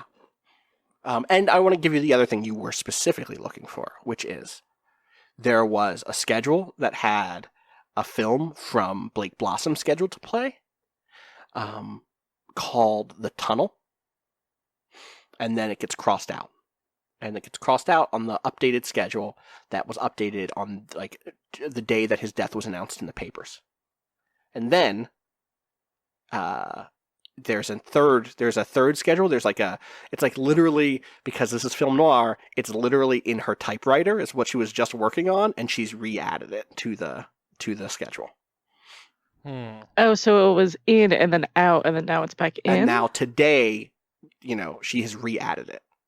Maybe that means she has what she needs already. Maybe it means she doesn't. Who could say? Maybe it means she's confident she'll get the tunnel back. But which I'm going to add. Good finds, writer. Thank you, sir. There we go. Add it to the other info thing over here. Okay. So y'all go to Standard Town, right? Which is, I have a very specific type of building in my mind and a very specific type of neighborhood, which is not a neighborhood I've actually seen a lot of in Los Angeles, but it is a neighborhood I've seen in a lot of New Jersey, and so I'm still happy to pull from it. It is suburban, but it's at once more spread apart than any city is, right? Not any city, right? LA is just huge suburbs, but there are points at which regular road turns to dirt. There are people who have chicken coops and who have the land on which you could have a chicken coop, which is to say like a big backyard and a big tree. And sometimes like a backyard will just turn into the football field of a high school behind it through the brush. But it's still denser than the kind of nice neighborhood. This is not the thicket, right? And so you end up having like segments of you'll go down like a main street, and on Main Street there will be all of these houses, some of which are like up on stilts, or there will be like big outdoor stairwells that were clearly attached onto this building later, going to a floor that was also attached onto it later. You're describing literally where I live. I live on this a is suburban also street. Northern Ontario, weirdly. Yes, the world is filled with the place I'm talking about, right? This is like where my dad grew up. I live in a mile radius of like 4 nightclubs, but also I live on like a suburban street, but like the houses are all close together. Totally. So that is the vibe. And so like you could turn down one street and be like hear jazz music even now at 8 a.m. You could turn on another one and hear the sound of a donkey. Like it is not the cool area is actually not that far away, largely because the cool area is the place where like broke people live, right? So where are you looking in Standard Town? What type of places are you trying to find? Dive bars. Okay. But that kind of like a dive bar that is on the way to being gentrified. Mm-hmm. So probably again closest to the border with the downtown area, with Counting House and with Counting House probably specifically. Yeah. Probably specifically like a dive bar that has like something interesting in the window. Like I feel like that would be. What is it? What's like the interesting thing in the window? This is not the time period for like painted windows. What about a big stuffed animal, or a stuffed animatronic from a movie or something? Ooh, like a prop, like a Hollywood prop. Like a Hollywood prop. Is it a bunch of like movie monster masks? That could be good. Yeah. Uh-huh. And like high quality enough that they're clearly not from just like a party shop or a joke shop or something. Yeah. But like faded and kind of falling apart. Totally. I want to know if this is the right place. Can you give me an access check? Like, because you're going on gut here to some degree, right? Yeah, we're just sort of being like, I feel like it's very much the IRS and cop approach of just like someone around here will know about Yeah. this sort of movie. Give me an access roll. Who wants to do this? Has better I could do access. that. Yeah, 'cause this my was access your is better. and you named the thing you were like not looking for, but the thing that caught your eye. So give me your access, Yeah. or give me your your instinct because you have investigation, which feels like it's in line with this. That's true. So it's 3d6. Goal is 11. Target's 11. That's 14. 14. Whoa. Add 14 to your heart rate. So your heart rate is now 76. Your target is 86, and your target begins at 93. All right. So, it is the right place here. You head inside, and you can hear. It is a 24-hour bar, and I think the morning barman just came on, and he is in his. You can't really name his age. There's a guy there who is kind of cleaning some glasses, putting them up on the shelf. There's someone who's passed out on one of the tables. There's someone playing a low piano tune, but is like just very lazy. You know, not in a bad way necessarily, but like there's no one awake in this bar. Yeah, I know. He's playing for I know himself. The feeling of playing you know? a piano lazily. All right. And the bartender nods to both of you and looks at you. And frankly, like as far as I know, both Florence and Maggie are white, right? Mm-hmm. Or Florence is. Yeah, Maggie also. I think so. Yeah. He is not. He's a thin black man with like a 5 o'clock shadow. Who is wearing like a white dress shirt, but like the dress shirt's has seen better days. This is Jeremy Gride. I'm just going to use all these baseball names today. Are we sure it's not Jerome Gride? It's Jerome. It's Jerome Gride. Yeah, you're right. There's an O in there. Jerome. His friends call him Jerome or Romy. I think his friends call him Romy. That's good. That's better. Yeah, This is Romy. my favorite Bound 2 lyric. Yes. This is also technically a pre or non high school reunion universe, so you can get away with being called Romy. And he says, like, oh, you're out of towners. You lost, huh? Yeah, well, we've come from some distance. Yes. A glass of water, please. You came to the bar. Okay. You like sparkling or tap? What do you prefer? I feel like when Florence asks for water, Maggie like slides up and is like, I don't know. This is tough because I don't know booze. And No, I'm playing a but character Maggie who- Darcy does. Is 2 fingers of whiskey a thing? It Yeah, sounds like a thing. That sounds like a thing. Okay. Yeah. That's a thing to order at 8 a.m. Yeah. He nods and he's like, yeah, okay, and pours out 2 fingers of whiskey for you. I should note really quick the reason I bring up race here and have not that often in Bluff. Have now and then. I think the 86 we talked about it is. I've thought a lot about race and identity in general in Bluff City, and one of the things that is true about both of these places is that identity matters in both of them, but it matters in different ways. In Bluff City, identity is expansive and expressive. There is no such thing as one black experience or one queer experience or one masculine or feminine experience. There is no one American experience. And Bluff City is the place where that is accepted by and large, right? Obviously, there are still outliers. There are people who resist that, but they are outliers. It's a space where queerness has been accepted for a long time, and that means that we can run games in the 80s in which queerness makes sense and is not oppressed, right? We don't need to make games in which we are constantly struggling with our queerness in that space, because Bluff City is literally a strange realm where identity gets to be as expressive as it is in all of our best days. Blue City is not that place. Blue City is hierarchical. Blue City is backwards. Blue City is bad with a capital B. And that is to say that the people who live in Standard Town, the people who live and work in Taffy District, those folks are not getting the best lives that they could have. Sexuality, both in terms of sexual attraction and who you were attracted to, and in terms of gender identity, and in terms of how you perform your sexuality, even if you are straight, all of that stuff is policed here. This is a closed world, a world in which your desires are meant to be repressed unless they are desires bent in the shape of society. This place sucks. And that's important to me. It's important to be able to tell that story too.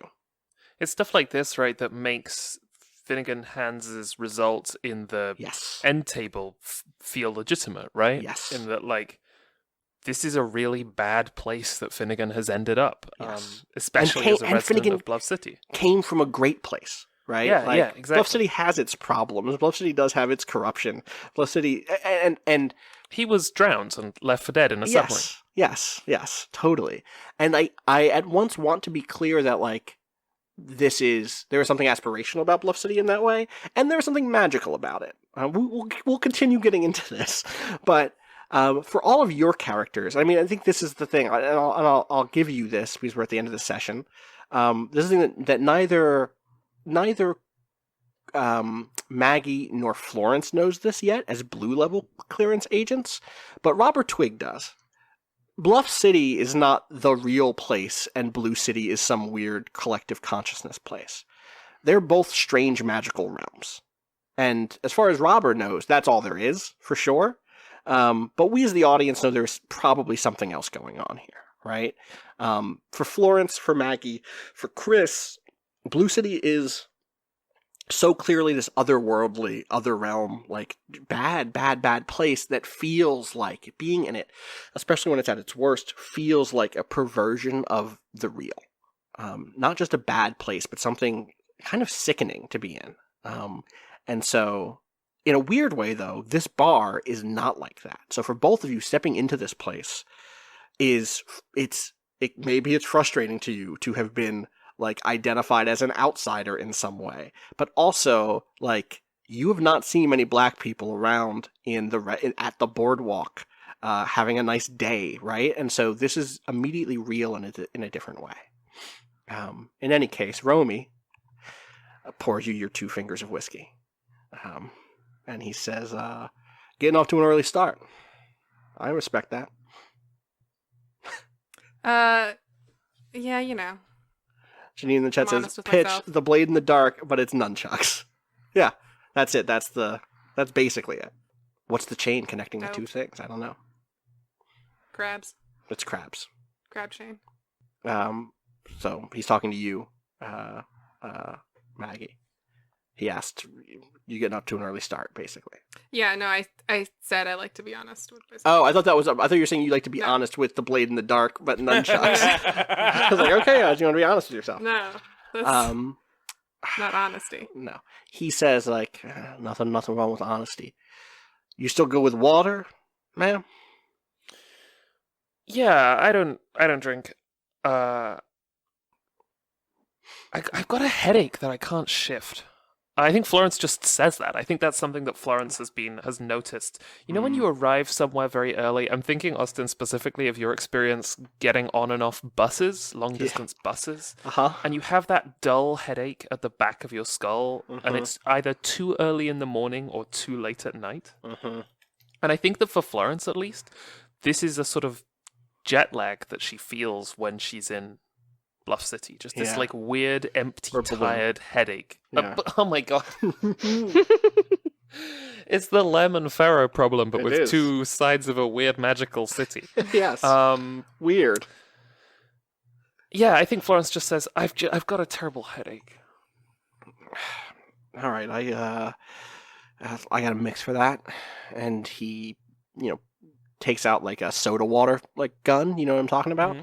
Yeah, totally. And mixes some combination of various soda drinks. And then This guy's a regular soda jockey. He really is. And then pops in like a pill, like a Alka-Seltzer style thing that starts to fizz. And he says, "Let it fizz for 30 seconds, then drink it all at once." Thanks. So what do you really want? 2 people like you don't come here. Ever. We're, you heard about Blake Blossom? His eyes catch yours, and he says, interesting name. What do you want to know about Blake Blossom?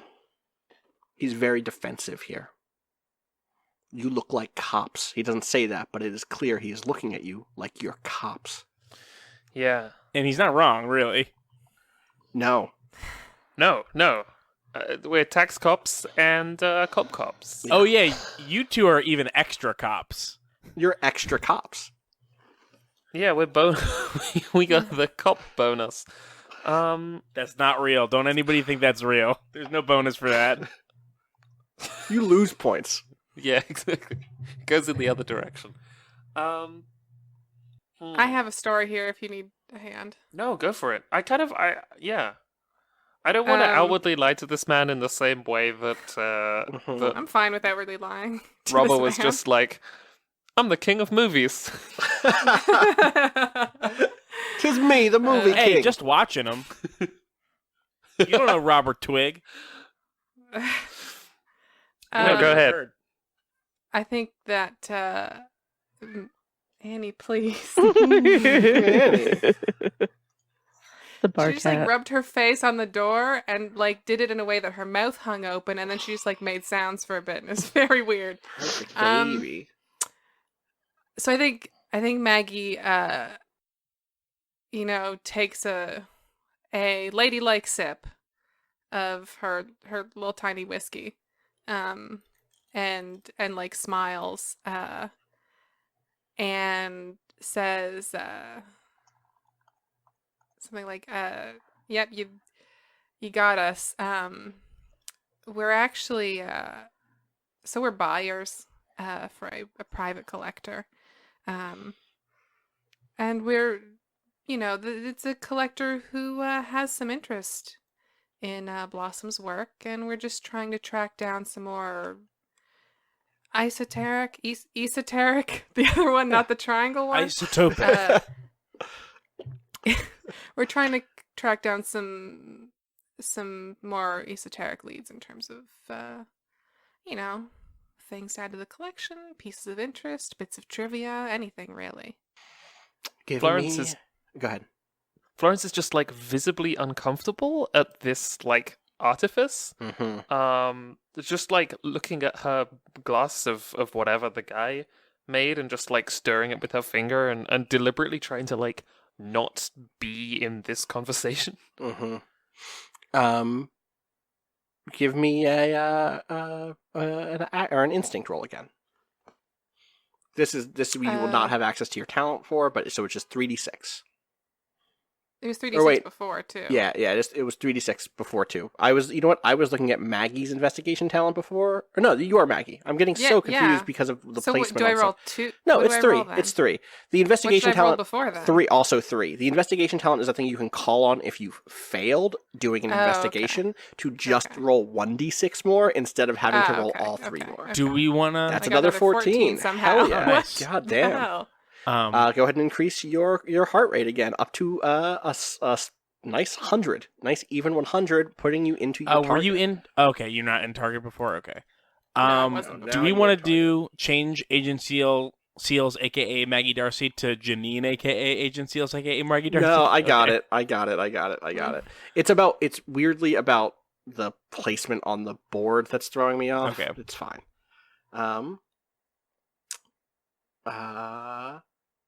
So he's like, buyer. Fancy stuff.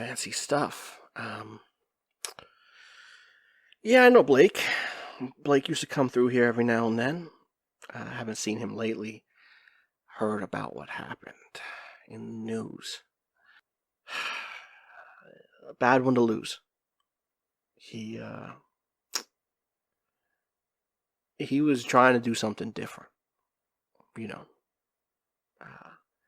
Documentaries he was making out in the thicket. You know the thicket? I know you're not from around here, so. Heard of the thicket. Out on the edges, the periphery, he, I don't know, strange, he was telling stories, but with, like, birds and plant life and fish, slow things, I sit down, I'd watch a Blake Blossom movie. It would take me a night, and I'd step away, and you ask me the name of the characters, and like Bill, and that's it. There's just nobody else. It's just about a guy walking through the woods. But it made me feel something, which is what I know good art does. I don't know. I haven't seen one of them in a minute. And most of his types don't come this way. He was special in that way. He told me this place reminded him of a bar he used to know when he was younger. Which is a surprise to me because I like to think we are hot shit.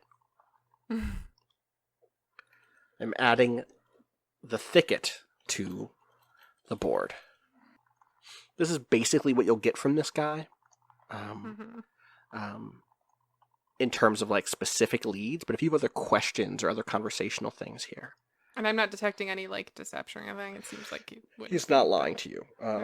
I mean, I got that thing, so I may as well ask. Yeah. The only thing he's lying about is that he acts at all that he believes that you are what you say you are. But what he does believe is that you're not cops. That you're not like you're not here to arrest or like hurt him or anyone Blake Blossom knows. He can sense that there is a sort of like, part of it is actually Florence's like side of this, that she is being, it's clear that there is an artifice at work here. And so because Florence isn't all the way bought in on it, it almost helps your case. Do you know what I mean? Because you're not being bad cop here, but Florence is acting like you're being bad cop here, and that's enough for him to be like, all right, everyone needs a cover story, that's fine. But your stomach feeling better? Or your head? Sorry. It's the head and the stomach. It's, Has anybody gone missing recently? I know folks go missing all the time, but like, anything notable? You look with someone specific, or you're just saying people? I'm trying to. Yeah, like. I'm thinking about what you said about how Bluff City isn't the real, and this is the weird flip side to it, right? And I'm thinking about how when we're in Bluff City and someone disappears, with the implication that they've either found some way to Blue City or there's something more sinister afoot. It's like an event. Right. And I guess Florence is like feeling out what the other side of that is. And the answer is, I think he says like, people go missing every day here.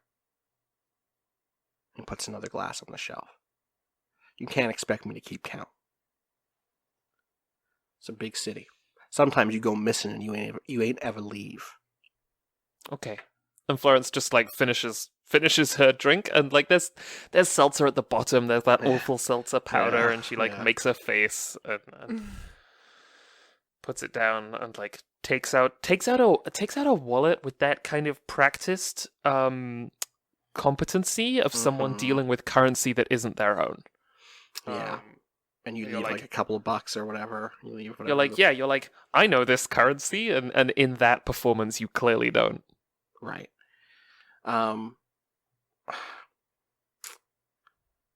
So I think I'm going to raise static by 1 here.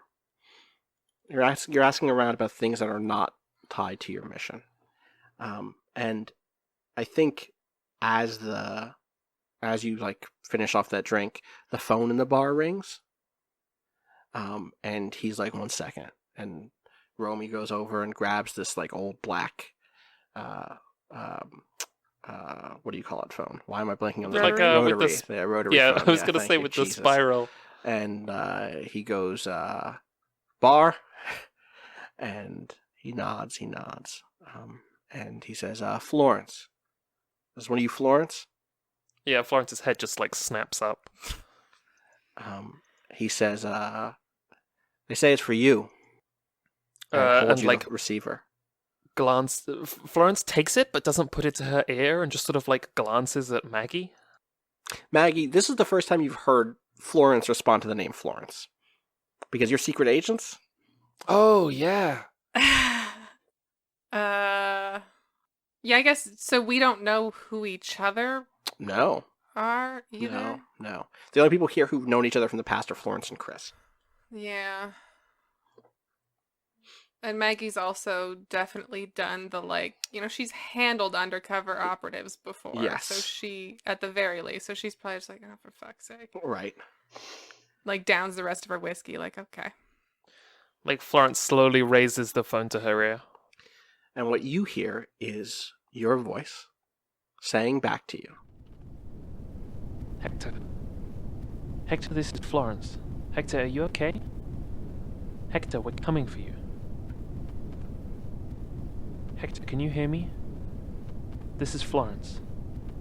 Hector, are you okay? We're coming for you, Hector. Hector, can you hear me? This is Florence. Are you okay? Hector, are you okay? We're coming for you. We're coming for you, I promise. We're on our way. Hector, this is Florence. Hector, are you there? We're coming for you, Hector, I promise. Hector.